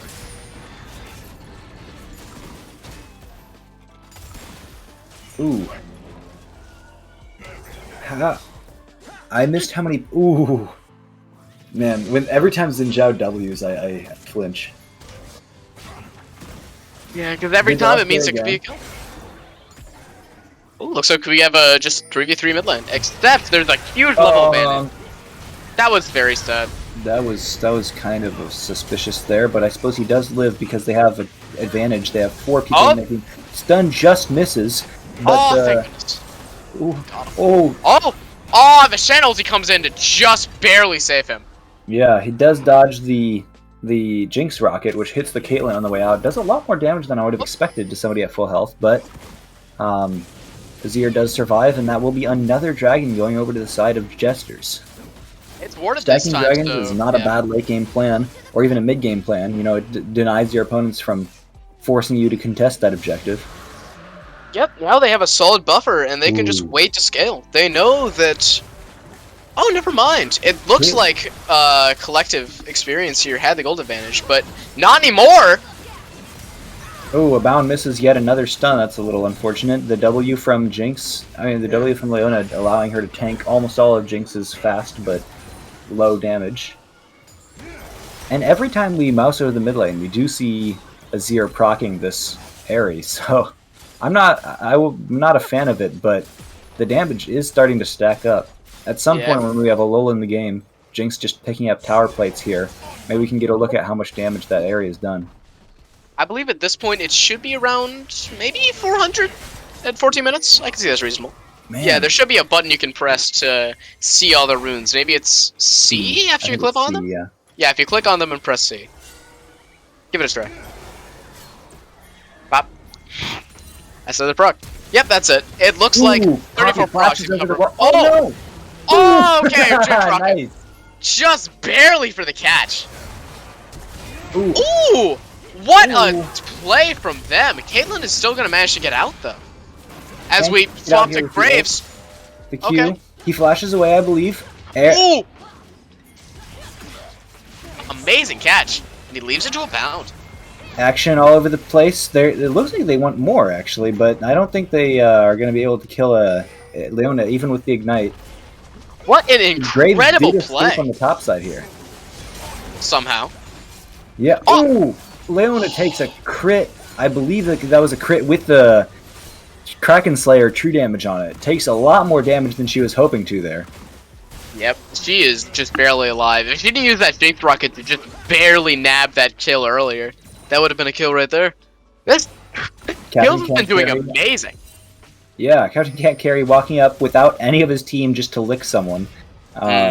So, but doesn't get punished for it, and first tower does go over to Jesters. So they have a significant gold lead in this game, a significant objective lead overall, despite losing that first Rift Herald to very unfortunate circumstances. and it looks like Jinx might even get second tower here as well. If unless they just want to back off, Xin Zhao coming down maybe to help. Fair enough. Looks like they will just take the safe play, and instead that would be Graves top will tower get the instead. second. Yeah. And with that pressure, he should be able to maybe clear vision on that Herald. Nope, you can just recall. That's fine. So despite Xin Zhao's heavy pressure onto the top side here, Graves does get the first tower and is up 40 CS, almost 50% over his opposing laner. Yeah, those 2 assists do not nearly make up for that. He still has maybe a kill and a half in terms of gold advantage. Not to mention the tower. This is looking very scary for Vygar, but he does just Predator his way right out. Does he have to he went flash into to the wall flash. here? He will get stunned by a bound, but it looks like nobody else Oh is no, coming to help. he's penalty instead. Yep. That's all the help he needs. Predator from Vygar and the Shen ult. I'll take that for nothing more than a Tom Kench waiting in a bush. Yeah, however, in exchange, it looks like they'll be able to get this Herald here. It looks like Jesters did not have vision of him. Yeah, given the map control that Jesters have, it's a little odd. Oh, Graves is coming down to check. But there's no Alright, one else in Graves, the area, steal it. so unless he can delay in long enough for Jinx and Tom Kench to get there, nope. Nope. He does hear that, though, which should indicate to him that he cannot walk up and push this wave. Yeah. Which is safe in its own right. Ooh, Yeah. they don't cancel this? A good sneak from the side of the people with the Collective great name that I Experience? can't remember. Yeah, Collective Experience. That is a good one. You know, it just makes you think: is it the collective, the Twitch chat that they're talking about? Is it Or is it The like the collective team experience. as a collective and their experiences together? right, or is it the 200 years of collective experiences that the writers always talk about? Yeah, it's like a poem, right? It's multifaceted. You can make your own Right. interpretation. It's whatever you want it to be. Ooh, it looks like we're already seeing some damage from that hull breaker coming out. This man is halfway through that second tower. Does dodge out on the E. For the one painful thing about this build is you don't one shot the backline minions if you go 2 defensive items. Yeah. You don't get that automatic free wave clear. Poppy could be stunning. Oh! Does get the stun. That is so much damage. Gyps just gets engaged on, but he backs out. Very nice W from a bound there to deny the Xin Zhao engage. Oh! Xin Zhao Jin does still beat it gets anyway, on. though. Ooh, TK ulti's offer. TK is still alive! Okay, he died. Not anymore. Kaylin gets knocked up, and a triple kill for the Jinx. Looks like a quadra. The speed makes her run right into the trap, but no problem. Everyone who needs to be dead is already dead. And Yep. that means a third Drake for the side of Jesters, putting them on soul point, with arguably the best soul in the game. Yep, soul point in 18 minutes as well as a 4K gold lead. I will take that any day of the week. Especially because it looks like Mr. CH Gaming is about to get that tier 2 top lane tower. And let's not jinx it yet, but it looks like Jesters might be fulfilling their promise of not getting O2'd this time around. They have a pretty goodness. solid late mid-game comp and up a lot of gold, like you said. Yep. On- Oh, well, in okay. fact, could we get a look at those gold numbers production? I want to see how ahead Jinx is right now. That is 2.5K on that Jinx over Caitlyn. Yeah. 2.5K, in fact, over everyone on the enemy team. Oh, no, I guess just 2,000 over Xin Zhao and Vygar. But still, that Jinx is so far ahead of the curve. If she's not blown up by a Vygar stun or hit by a rogue Shen taunt. Oh, I miscalled in the last game. Poppy W stopped Shen from taunting the Jinx, not the Xin Zhao from getting on her, which was how he then did manage to flash E in and get a big ult off. Man, I'm just saying, if that was Jess, Captain Solo Q, instead of Captain Can Carry, he would have lived it. You're pretty cool too, but you're not Jess. Indeed. None of us can ever be Jess. Sadly. Oh, what a perfect world that would be. Oh, it looks like we're seeing a Baron from Jesters already. Teleport to the dying Oh. tower. I don't. That was a little ambitious, but it stops him A from little. being divin by the fairly damagey and tower divey combination of the Vygar. Wait, it looks like the teleport did complete, huh? Yeah, the teleport completed literally last second. So, Yeah, either that or nice he was job. going to a minion. I don't think there were any minions there. I think it just went to the tower and it got there before it was charged. Huh. Well, in that case, I'm surprised he didn't get attacked Tower by down. the two strongest numbers on the enemy team. Well, they did take care of him in the meantime, though. So Well, to Still be fair, looking he for does have a Jesters. shield bow. that's He has true. shield bow, he has Baron buff, he has Hull Breaker, he has a lot of resistance stats at the moment. Yeah, It's you don't gonna want be to really tangle with hard to that do much with Graves unless you're absolutely sure there's nobody coming. And they didn't have vision on the Baron, so they couldn't have known that nobody else was coming. That was a really sneaky bear. They only Oh! gets licked there and knocked up. Yep, Nobody bye-bye, else Leo. is really coming, but oh, good stun there. Oh! He Push her knocked out of away. Blast Cone! Ooh, very smexy from Abound and from Captain Can't Carry here. Leon, Beautiful. did I see that correctly? She's worth 110 gold? That can't be right. Was it the assist gold, maybe? Yeah, that was the assist gold. She Okay. would have been worth, like, at least a little bit more. Maybe 220? Azir gets stunned under the tower, does go, Uh-oh. gets ulted, Kills, ulted no! Okay, kills. Go ahead. The long-range carries from the side of Jesters here, managing to use their respective CC to scare away the... Oh, can he get away here? The bot lane tower does go down, but Graves could be in a little bit of trouble. Dodges Fine. the W, and that Ooh, in fact, means he goes that in. Rin Tao is not in a good place. Oh, quite Can't the even opposite. easily flash over the wall till a couple seconds from now. But it looks like he's Oh, okay. just the tip. Just barely, yeah. He misses the ulti as a zoning tactic. You can get him into the queue. Right. Obviously. Yeah, just stops him from running out of the range of the queue. Very, very smart zoning ulti there from the Graves. Zoning ultimates. Oh, wonderful play. Every tier 2 tower is down for the side of collective experience. Yeah, and this Nash Dragon's coming up, and I do not see Collective Experience being able to contest this in any way, shape, or form. Not while down 9,000 gold. That's for sure. The big question I'd like to propose here from an analytical standpoint is, will the Graves try to push in either mid or top lane to threaten those towers? Or will he just say, hey, I got the Hull Breaker, I want the dueling build, the defensive build, but I'm going to stay in the team fight just to make 100% sure we get this soul? I think it would actually guarantee the soul more if he threatened a lane. Although it Yeah. looks like you're right, he's coming over. Tom Kench does get out of the way in time. Nope. Vigar, just barely. cues him in the face and he dies. It looks Oh. like the Jesters are a bit split here. Yeah, this is the only way they're ever gonna die. They're just too split up. Graves shows up though. There he comes. He is literally 1v4ing right now. Jesters is trying to get in and kills on the Jesters is Jinx. in. Does walk in and can they clean this up? Can they save the day? I believe they can. The two carries are alive. Oh, they flashed the Jinx W. Although Okay. now they're too low, they're gonna have to leave this. So I believe that Azir and Jinx are gonna take this last dragon. At the end of the day, even though it's a 2 for 3 for Jesters, the most important members on Jesters are at high health and they are still alive, so they do end up claiming the Hextech Soul. That is very, very scary, especially on this Jinx. Yeah, if she lands one rocket, you're slowed for 25%, she's going to land a lot more.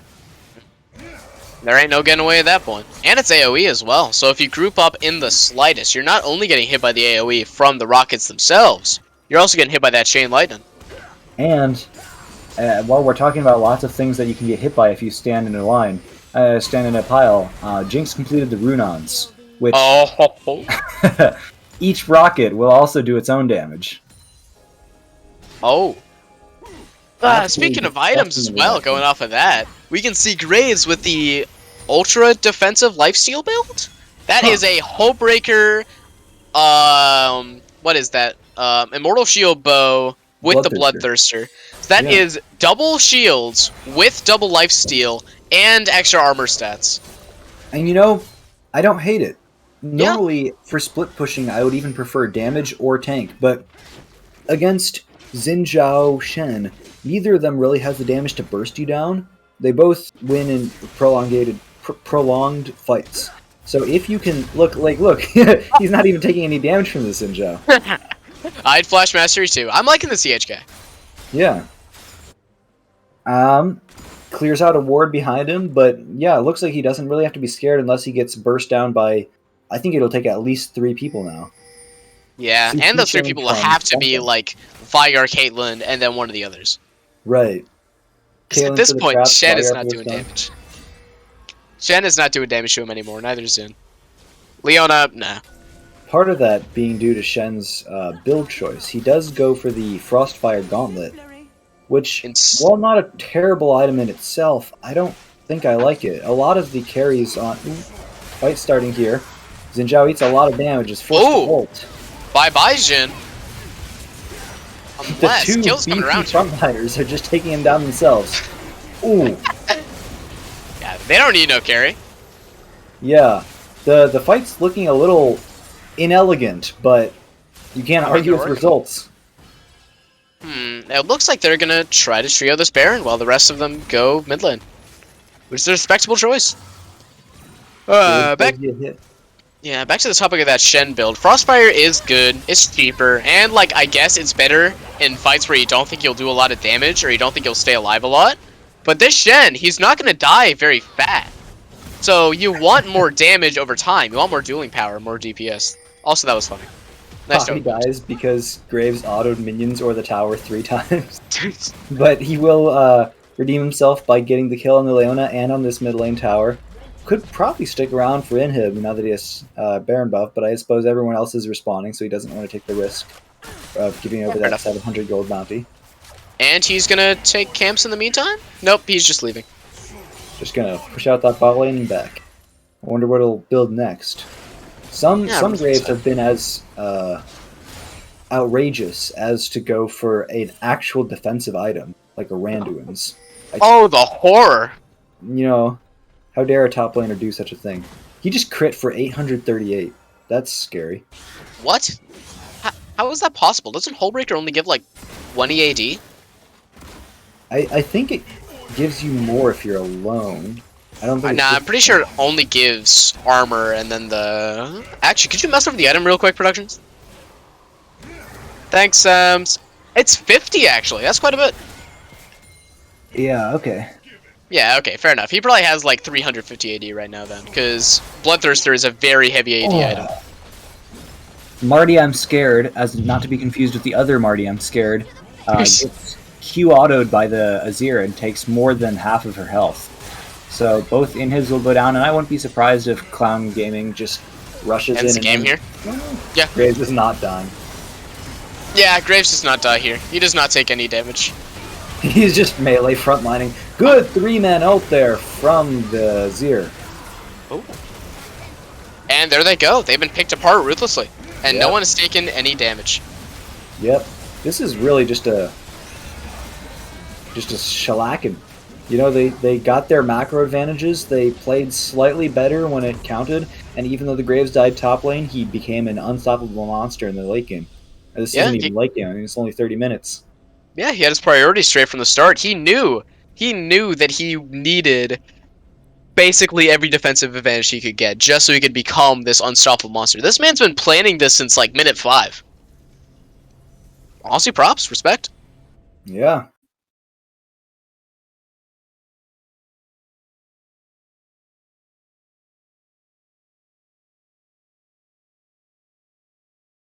A decent macro and good individual execution that they did in this game.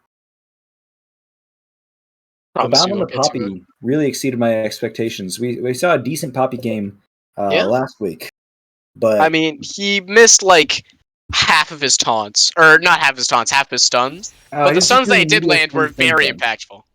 Yeah, he missed his first 3 or 4, but then he started hitting him. He was just getting used to the champion, you know. Yeah, he was sometimes warming you up. first time a champion in ranked, and you gotta. Yeah, sometimes it just takes some time. You gotta warm up a bit. Mm-hmm.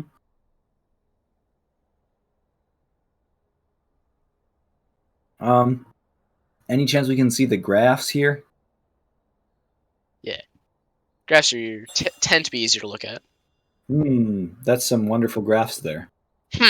Very insightful.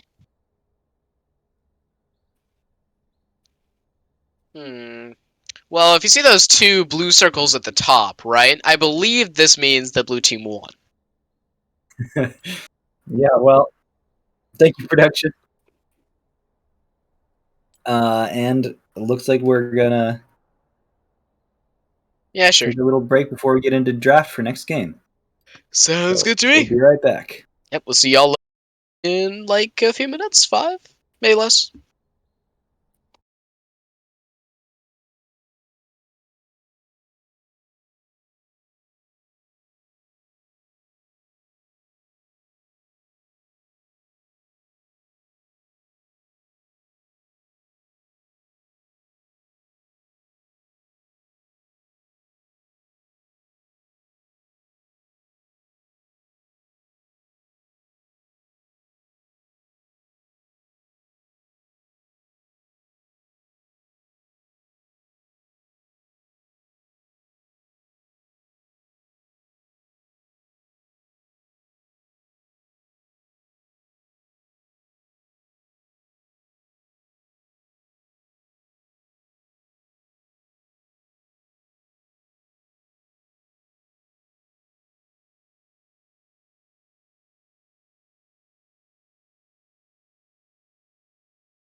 All right, and we're back from our break with not draft yet, but that'll happen eventually.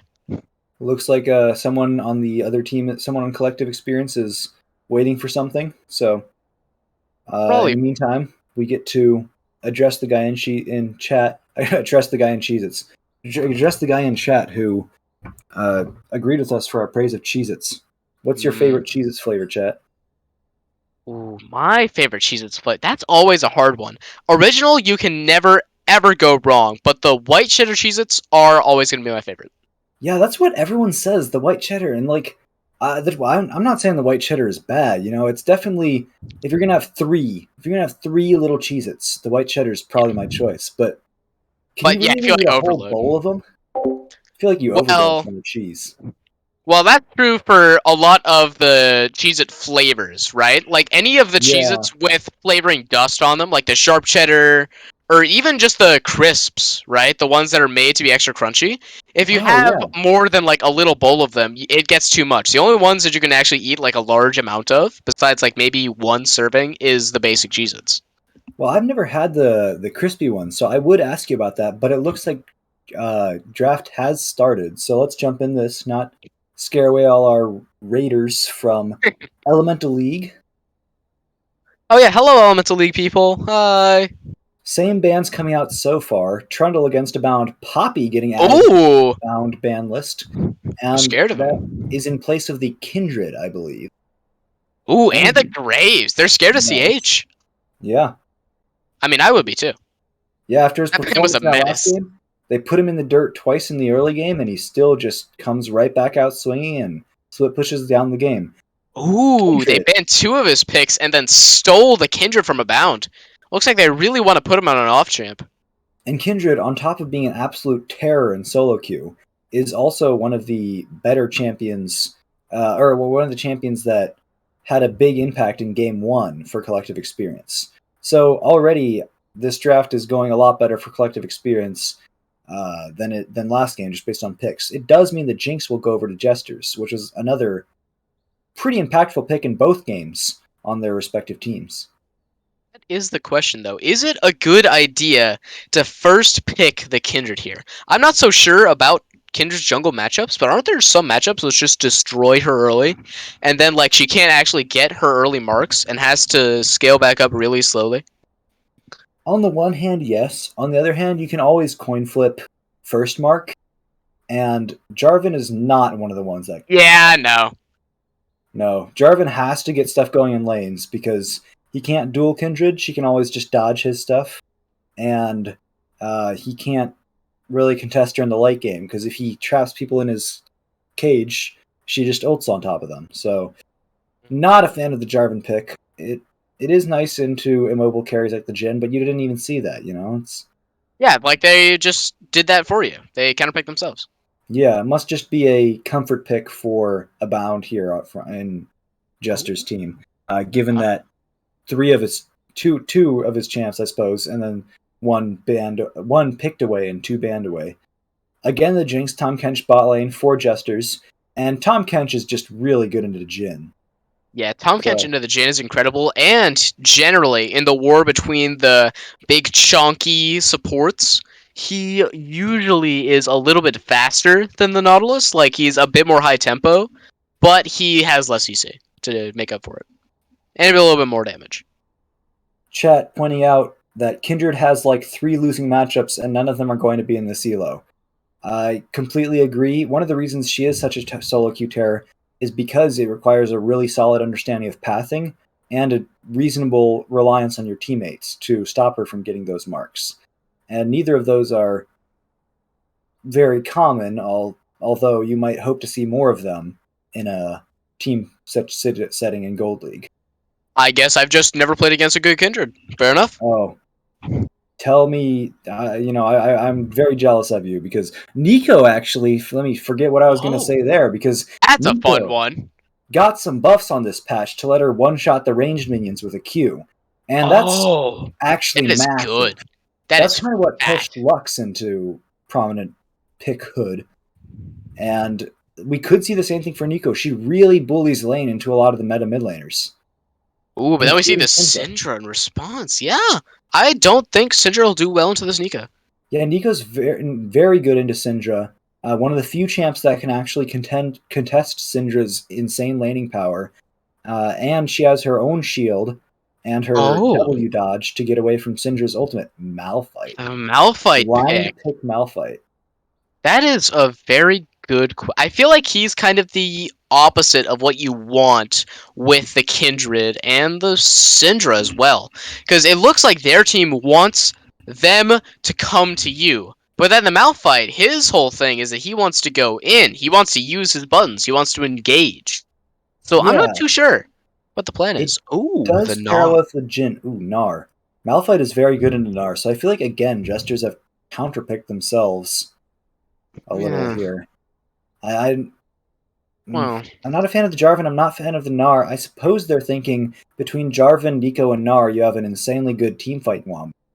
But yeah. I guess their whole thing is just to hope to facilitate kills on Jinx again, and just hope that works. And Yeah. hey, it might. and if the Jinx isn't caught by a Malphite ult, or a Syndra scatter, or a Nautilus ult, or a Jhin ult, or a Jhin W, if Keels is playing really well and dodging all of the many things he has to dodge, Then he should be fine. Out on all these stunned and displaced targets, courtesy of the Jarvan and the Gnar and the Nico. But I'm a lot less confident in Jester's comp than I was last game. Who dares defy Yeah. my will? I'm not too Oh, wait, what? What's up? I assume someone messed up something. Okay, fair enough. Well, it Thanks, looks like production. The draft is going through.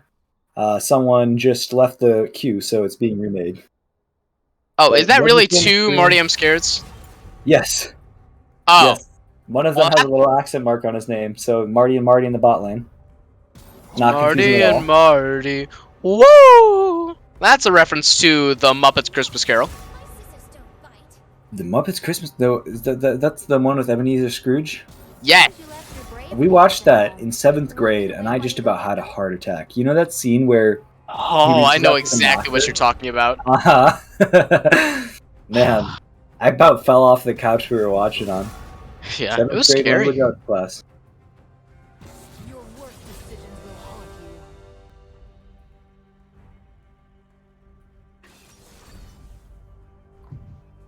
Oh, of course, we love to production.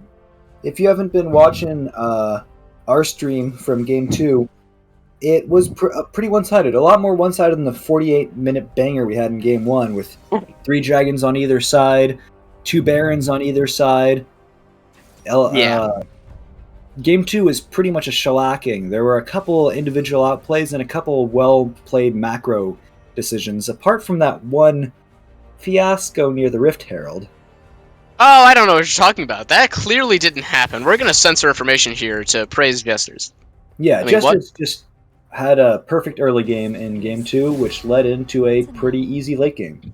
Yeah, they just never let a dragon go. And then their one failing grace, their Graves top lane, who got lost 2 kills to their Jin Zhao Shen, right? Which is a very strong ganking power lane. He Right. just built Hullbreaker first item and then just never died. And on top of the Hullbreaker first item, went 2 more defensive items. He went the Shield Bow into the Bloodthirster, and he crit for 800. So, fair enough. And he had enough gold at the end for another item, so he might have backed and gotten a Randuin's or something. But we're not gonna imply that he would do something like that. That's kind of rude. Yeah, how dare we? Just that he could. Jesters again have the most the important part of their comp, the Jinx Tahm Kench. Abound is on someone who can make stuff happen early, like the Poppy. Jarvan Yeah. can be. Last week we saw Jarvan into the Syndra get E'd out of his flag and drag like 3 or 4 times in the early game, which was very sad to see. Ooh, we'll have to see if a place for boats can actually pull that off. Yeah. You can gank bot lane pretty well. Top lane's kind of rough. Invading's kind of rough. The Jarvan you pick as an early pick with some decent team fighting, but I just don't really think he... Who's he gonna kill here? Right. Right. Maybe I think it's Syndra, too early if on she in the goes up comp. too far. Especially with the Kindred already picked, I just don't see a reason to pick Jarvan that early, and unless you're specifically trying to save counterpick for Gnar, but then why would you pick Gnar into the Malphite? You know, Gnar just eats Q after Q after Q, and unless he's being really good with his grasp procs, he He just loses. gets Yeah. poked out of lane. Well, So- in defense of Abound, they did ban out 2 of his champs and then pick a 3rd, so he might just be out of jungle champions. Right, and wanted to pick another one in the first round before the second rounds of bans come out, and they ban Jarvan and whoever else. Yeah, because Abound doesn't have anyone. Jungle is one of those roles where it's kind of important to know, to not be reading what your abilities do as you're going to lane. Right. if you're in a lane, you can kind of farm out and just be a worse version of yourself. If you're in the jungle and you don't know what your champion does, you That's an don't issue. know when you're going to be, where you're going to be, you don't know how to clear, you know. Yep, you're going to be like 3 scuttles behind, you're going to lose all those early objectives, you're just going to be behind the entire game, and you're going to set your team behind too, which is no gusto. Jungle really is one of the most impactful roles, which feels like it has been for a while, and I'd like to see that changed, but while it is the case, you know, you gotta pick comfort in the jungle. Yeah. Can't wait for the top lane to become the most impactful role in the game again. Has it ever been? I'm pretty sure in Season 5 there was a tank meta where You're top lane right. was unstoppable, but The I didn't play Juggernaut back meta. then. Yeah, Season 5 with the Fiora and the Renekton and the Darius, Mordekaiser. Okay, Or, that just Mordekaiser's sounds a bot terrible. lane. Oh yeah, I played Mordekaiser bot lane like twice with my little sister, and it was fun and it was stupid, and I loved it. Yeah. Now, Season 5, that brings back memories. I guess it was Gangplank, Darius. So like all those people in that big Juggernaut update, and then a few that got Yeah. reworks. Right, and then Fiora came up as a sort of mini counter to those people, and then Renekton popped up solely As a as counter a to Fiora Fiora? counter. Yeah, and then Renekton kind of stuck around in pro play for the next 7 years, but there was a time when Renekton was not meta in pro play. Like right now, I'm pretty sure. Right now, it's Well, kind of that's just because he's garbage. yeah. We don't need a break, production. Nah, how weak do you think we have are? the power of Cheez-Its on our side. Cheez-Its. You're making me hungry, bro. I love Cheez-Its. I actually don't have Cheez-Its. I have corn. What are they called? Corn nuts. Corn nuts are okay. They're not Cheez-Its, but they're some. They're not Cheez-Its, but very few snacks can stand up to the Cheez-It in one-on-one fair combat. Yeah, I know. Oh, Shoestring potatoes do. I love me some shoestring potatoes, which are like Those the long skinny ones?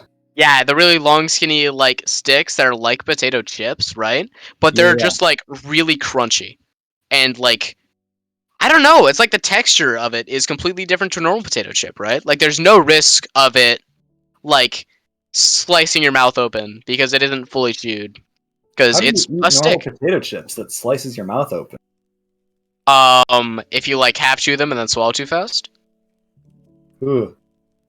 Like it depends on the brand. Like I know Utz's potato chips have more of a tendency to do that than say like Lay's.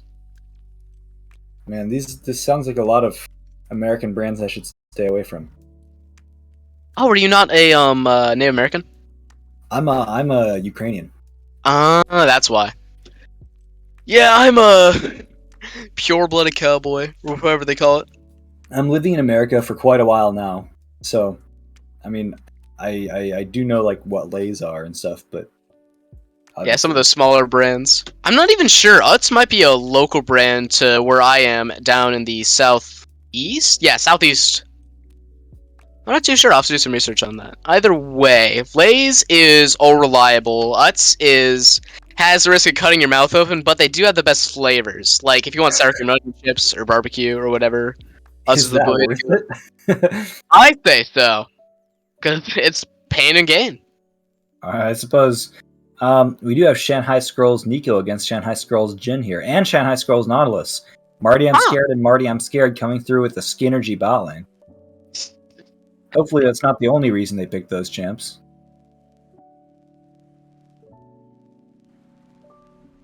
Alright, looks like the game is Black screened as usual.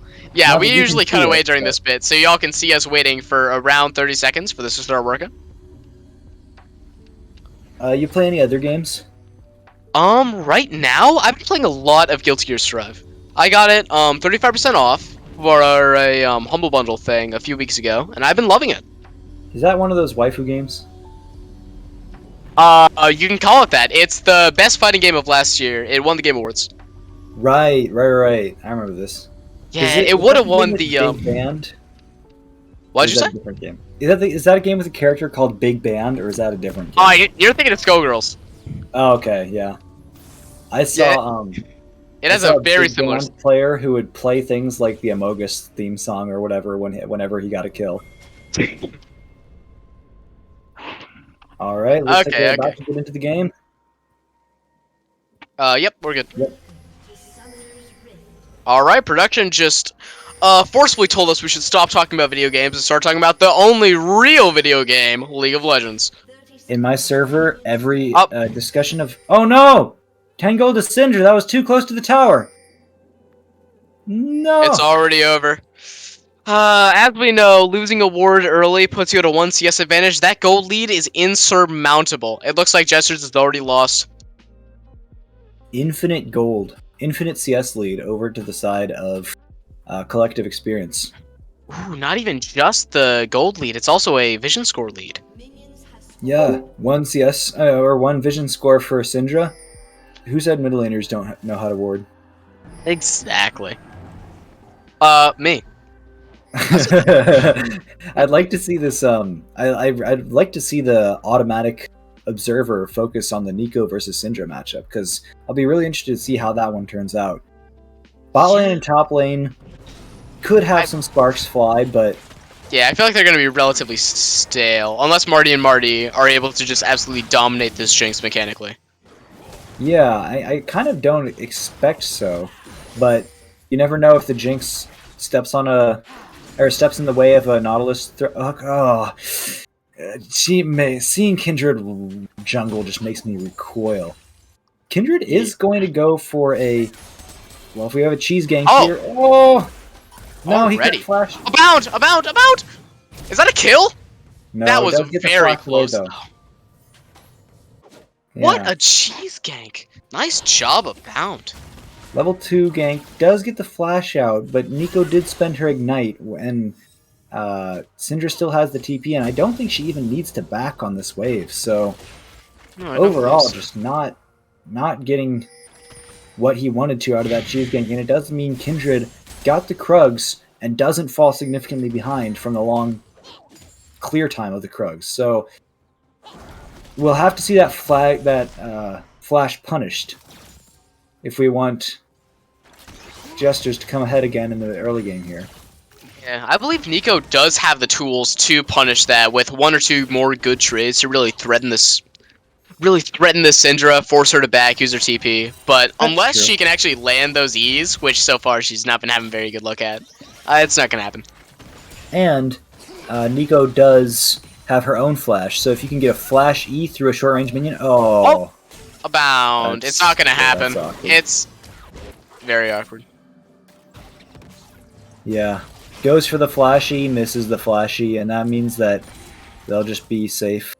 Or Syndra will just be safe. Oh. We'll, ooh, Oh, bit if of that a- bush was not warded, then that would have ended very, very differently for Marty and Marty. Jinx Uh-oh. does get stunned, and that's probably a kill. Flashes away late. Gets ignited. Ooh, and the W connects. And this might be 2 kills, actually. Almost. What a wonderful synergy from Marty and Marty. Yeah. Yeah, I guess haunting a house together for 80 odd years will give you a certain degree of brotherhood. The does Nar have domination secondary? I thought I saw a believe taste of blood there. I believe he does. Well, that is the question. Very What else would he go? interesting tech. Yeah, if you do the C thing again, that should show it. Like if you click on him and do the C. Yeah. Oh, he has yeah. Taste of blood, which is an interesting tech against this Malphite lane. Yeah, it could actually let him actually out-sustain that Q damage that he's going to keep chunking out. So his health is going to stay topped up before this Malphite runs out of mana. Which is actually an incredible, like, that's it. That's all you need. That's smart. Abound does get hit a little bit by this Kindred here, and Nico can't immediately come to help out. Does get the... Oh.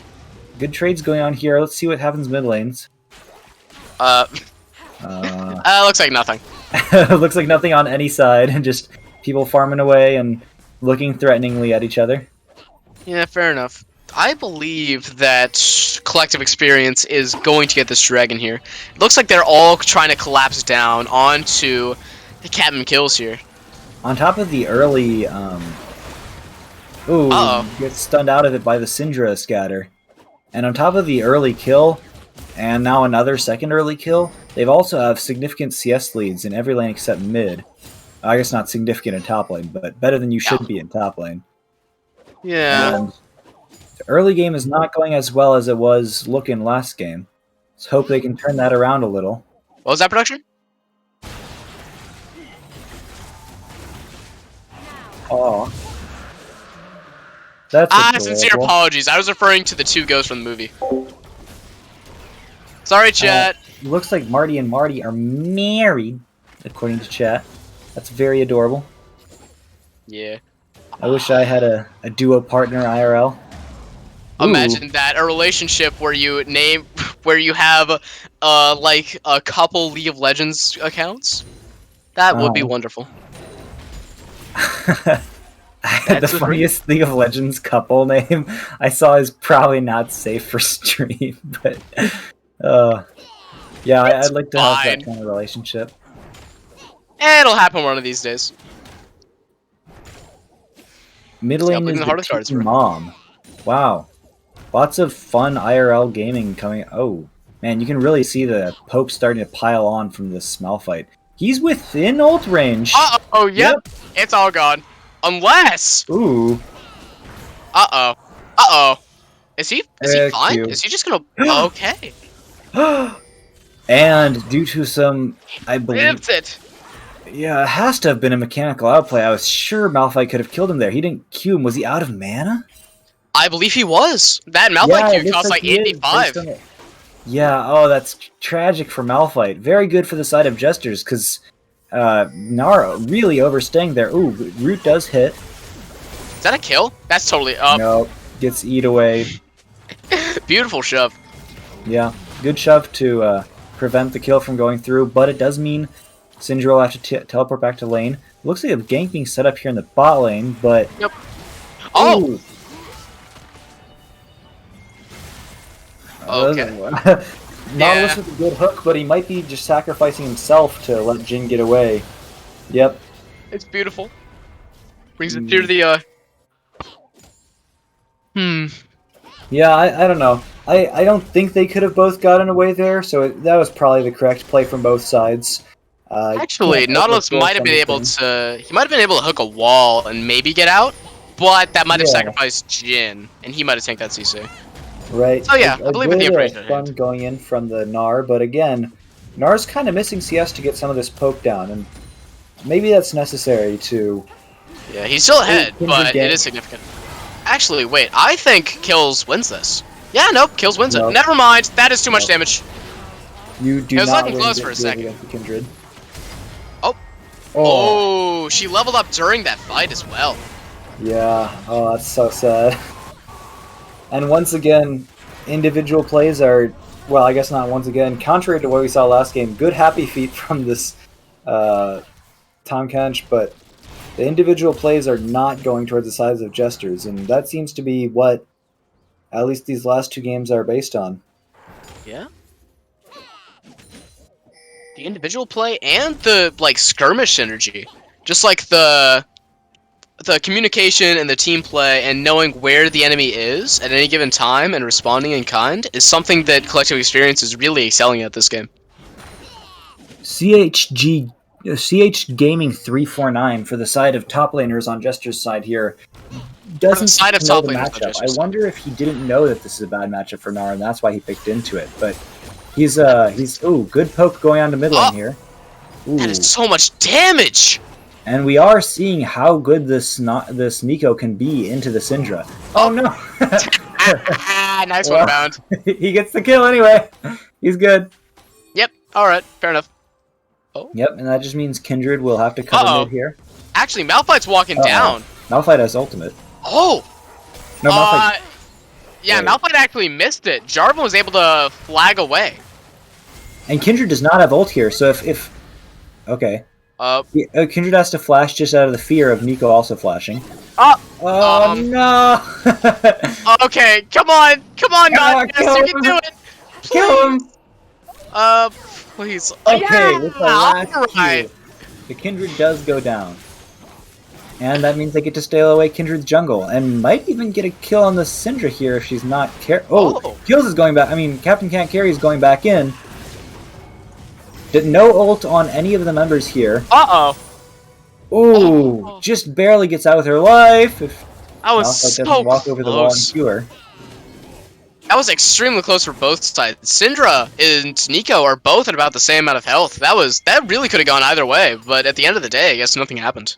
And Yeah, now it and- looks like because that play happened after Kindred died, the side of collective experience could be able to rotate onto this dragon faster.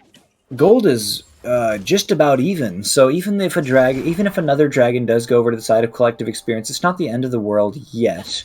It isn't a mountain dragon, which gives the resistances that you very much want for this Malphite and for this Nautilus.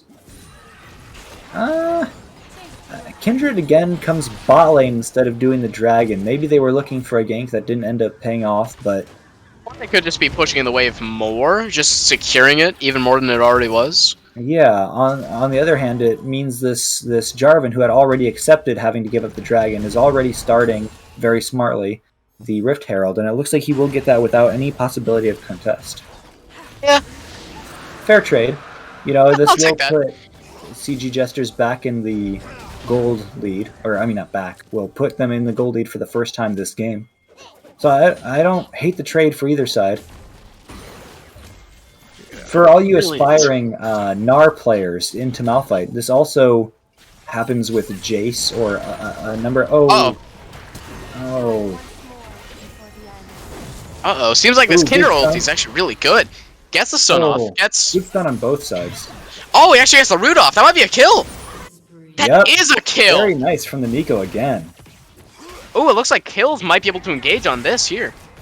Oh, the bush vision just screwing over Kills so hard. Please Unable just to even ward it! see- Just ward it, please!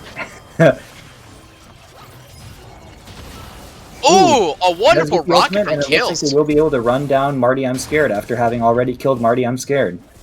And with that That's kill, just on- funny. with that kill, oh no, Captain Can't Carry, run! Jess! No. No! Not Jess. That's not Jess. That's, yeah, the other person. It Yeah, looks like other guy. mid lane tower will go down just barely. Can he be chased down? No. Abound gets 610 gold right into his own pockets. But that solo gold will, or that team gold will help the rest of the team into a 1,000 gold lead. Gnar also picks up his second plate of the game. So, yeah, This things Gnar looking matchup's a actually lot gone a- brighter for them than it did at first. Yeah, this matchup is going a lot better than... Uh-oh. Oh, look at that damage from just 2 spells. Yeah, he almost died to that. Uh-oh. Nico! He goes What is sidestep. that damage? Whoa! Oh, can he do it? Oh, no, show us the mid lane. I guess the observer knew Direct to nothing was going to happen. camera! Okay. Very nice plays coming out from Egyptian?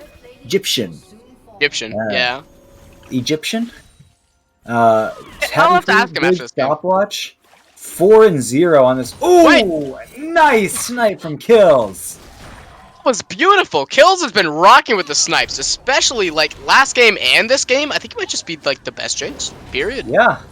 Yeah, Like, and alright.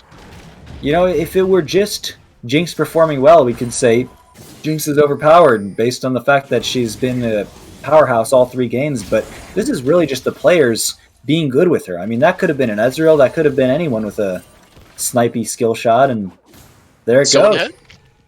Yeah. Oh man. This Gnar feeling a lot better now that he's gotten his Hullbreaker. Yeah, what is it with GHC and Hullbreaker? Is it just like his favorite item? I'll have to ask him after this game, just like his whole thought process. It is a really strong item in the Oh, Bush sorry if I come on. here.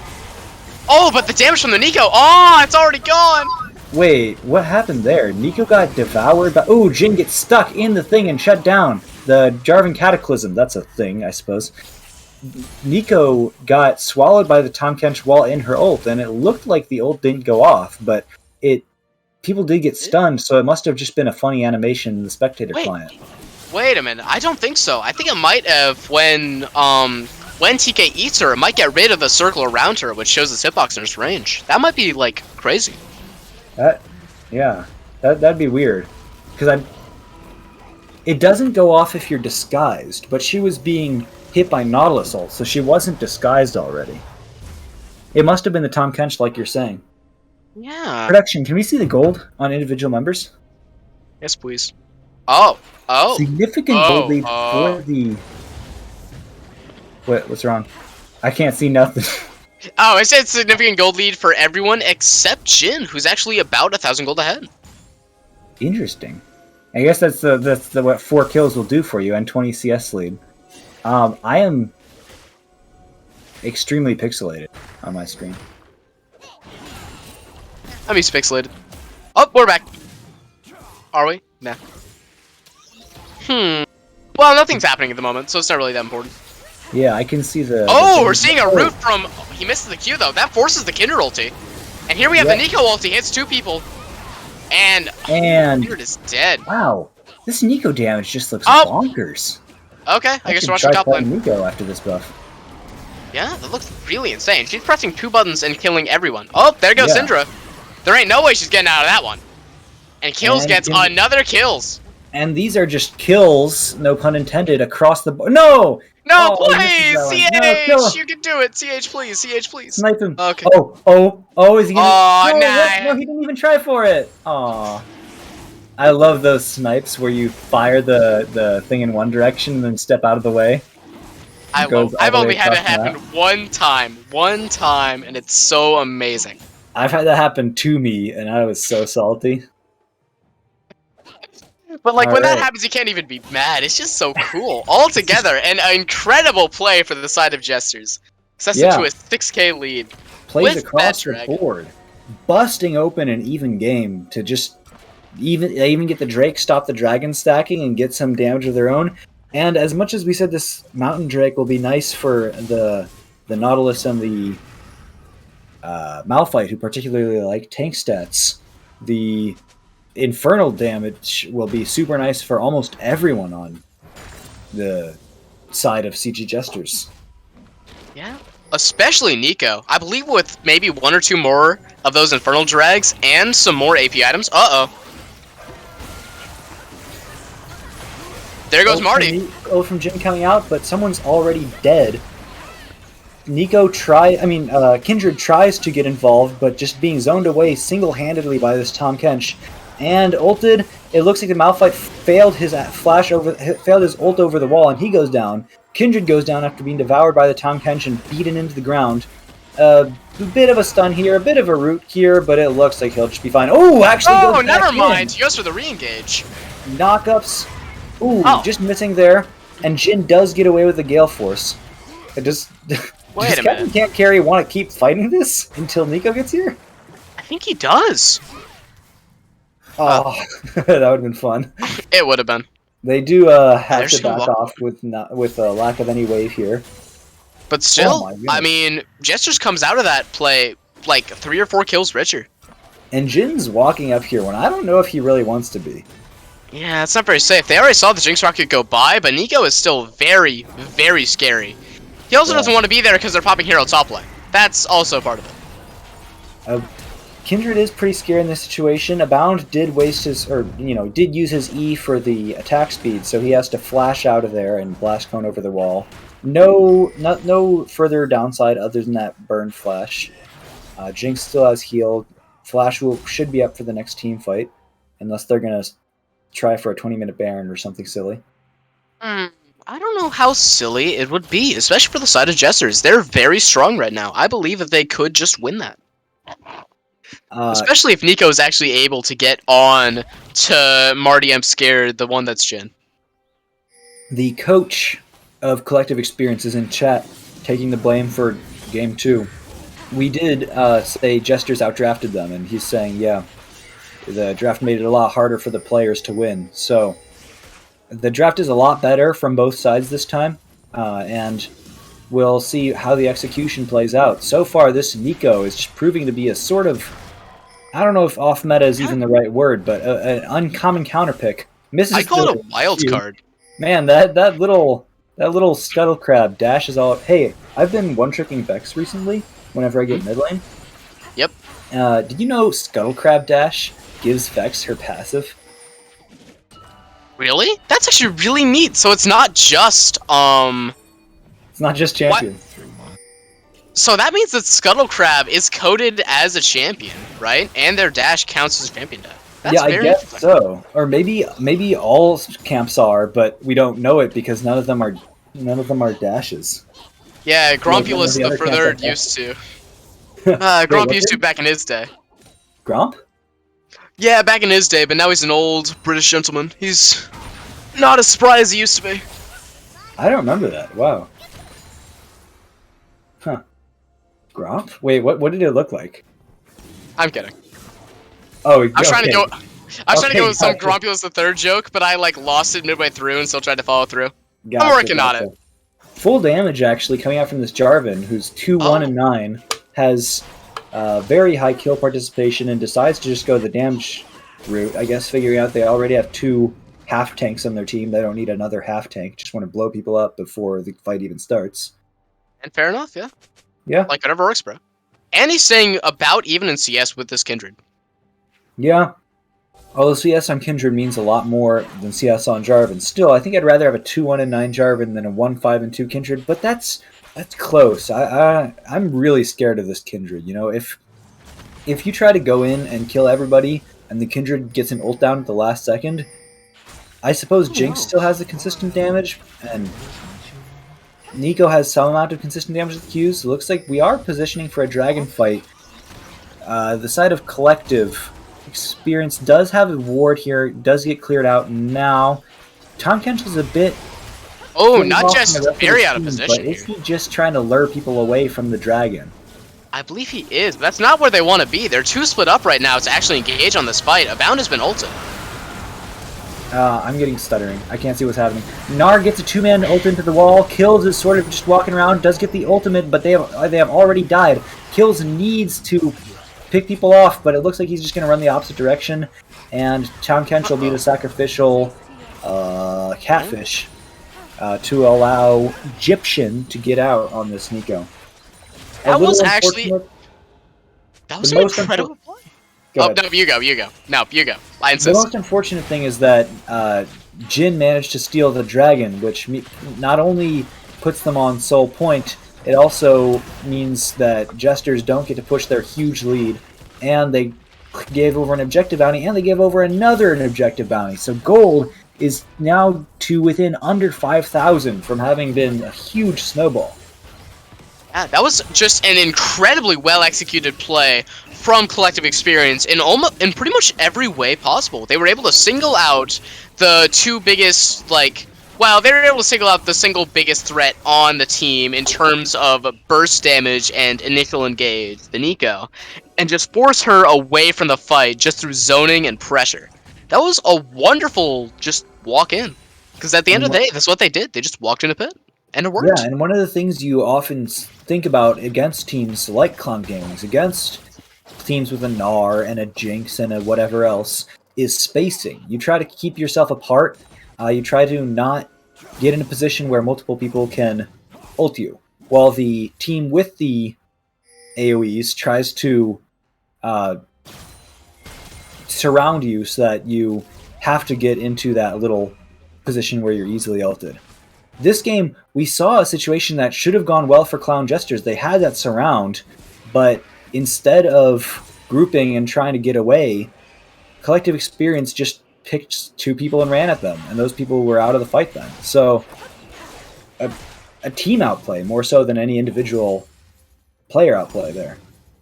Yeah, I guess this redeems the coach of Collective Experience who was in the chat earlier saying sorry for the draft. Like, honestly, dude, you're amazing. Yeah, if you can get the team to play together like that to decide, hey, these people are cut off from their team, we can just go in on them. Yeah, That's a call that a player has to make. It's not something that you normally get just through easy individual communication. yeah, so that's something you get through solo queue, for sure.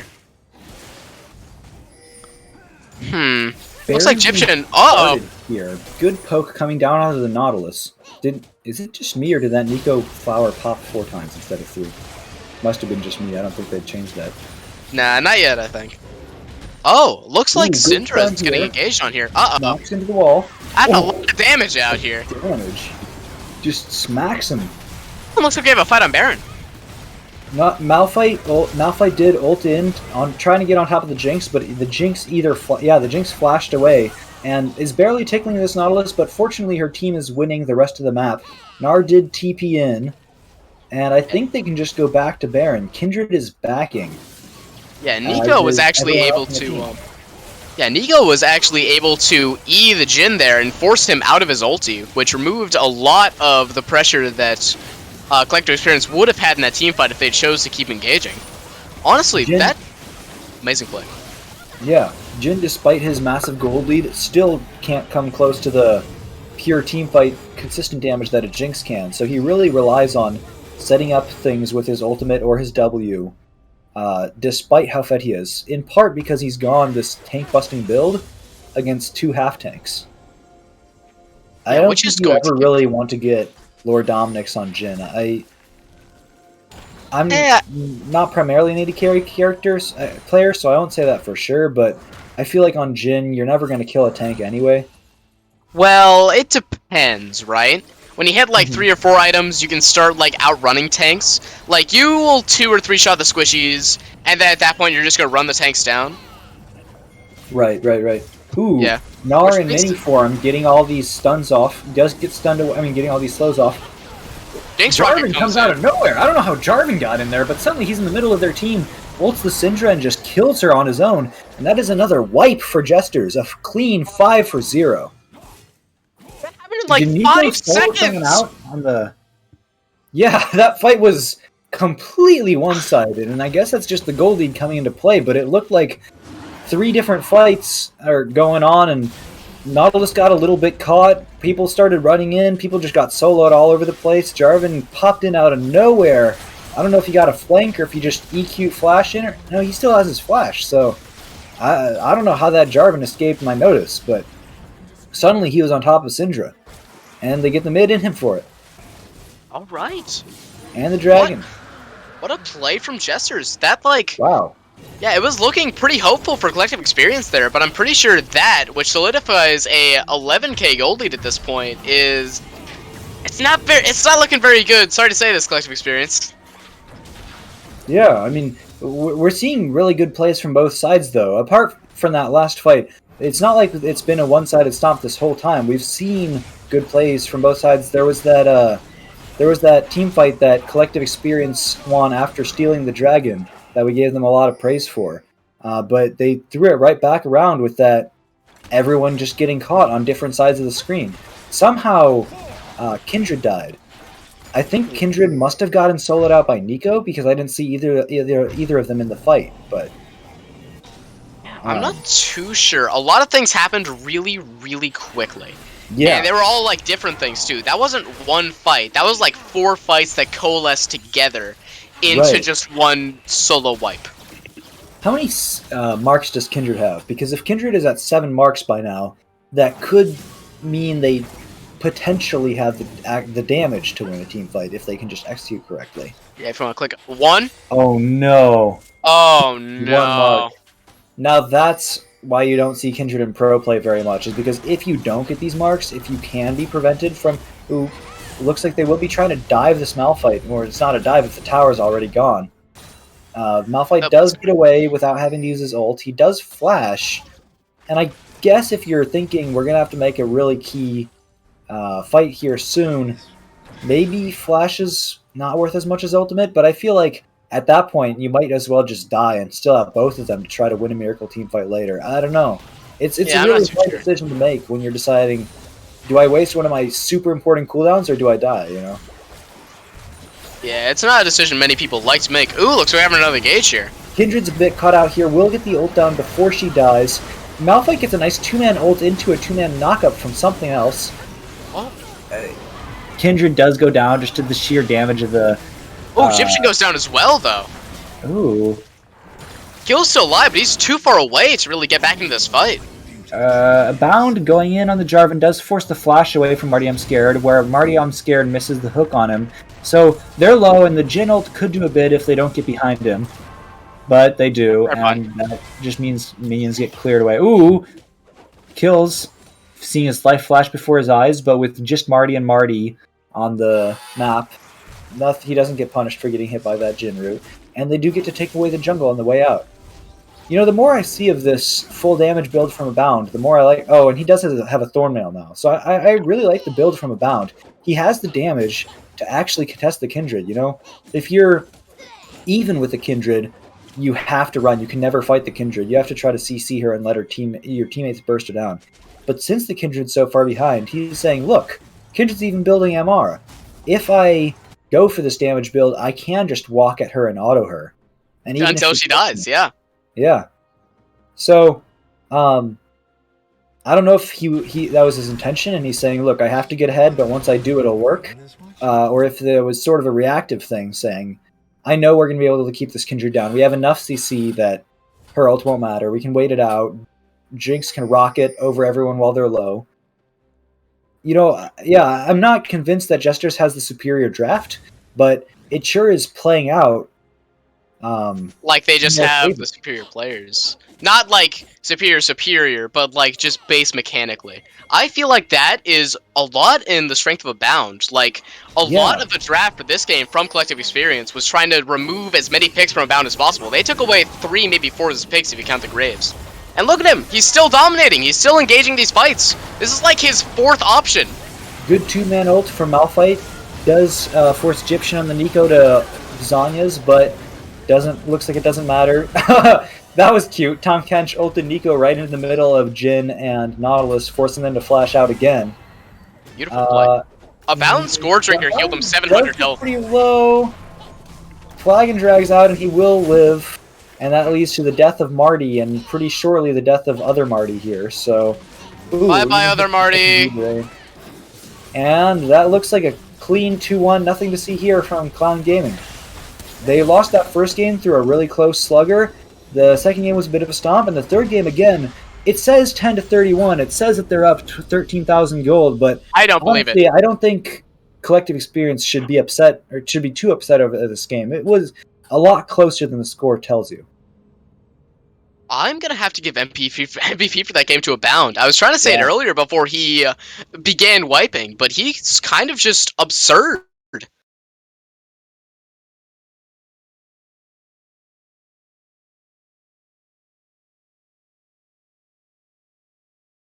Well, that he wouldn't be able to do much in this Kindred. He'd kind of be falling behind in farm. He'd be forced to try for these early lanes and not really get them to work. And he didn't really. Like, he got the Nico a little bit ahead in CS and then kind of just went back and then played reactionary a lot when the Kindred started ganking bot lane.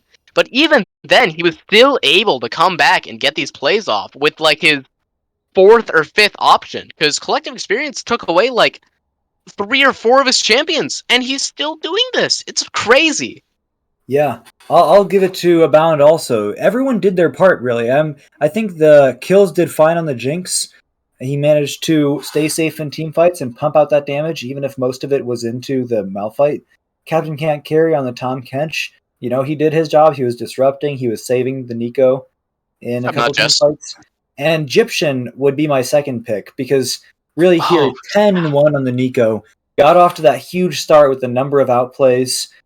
Forced the Kindred to keep coming mid and didn't die.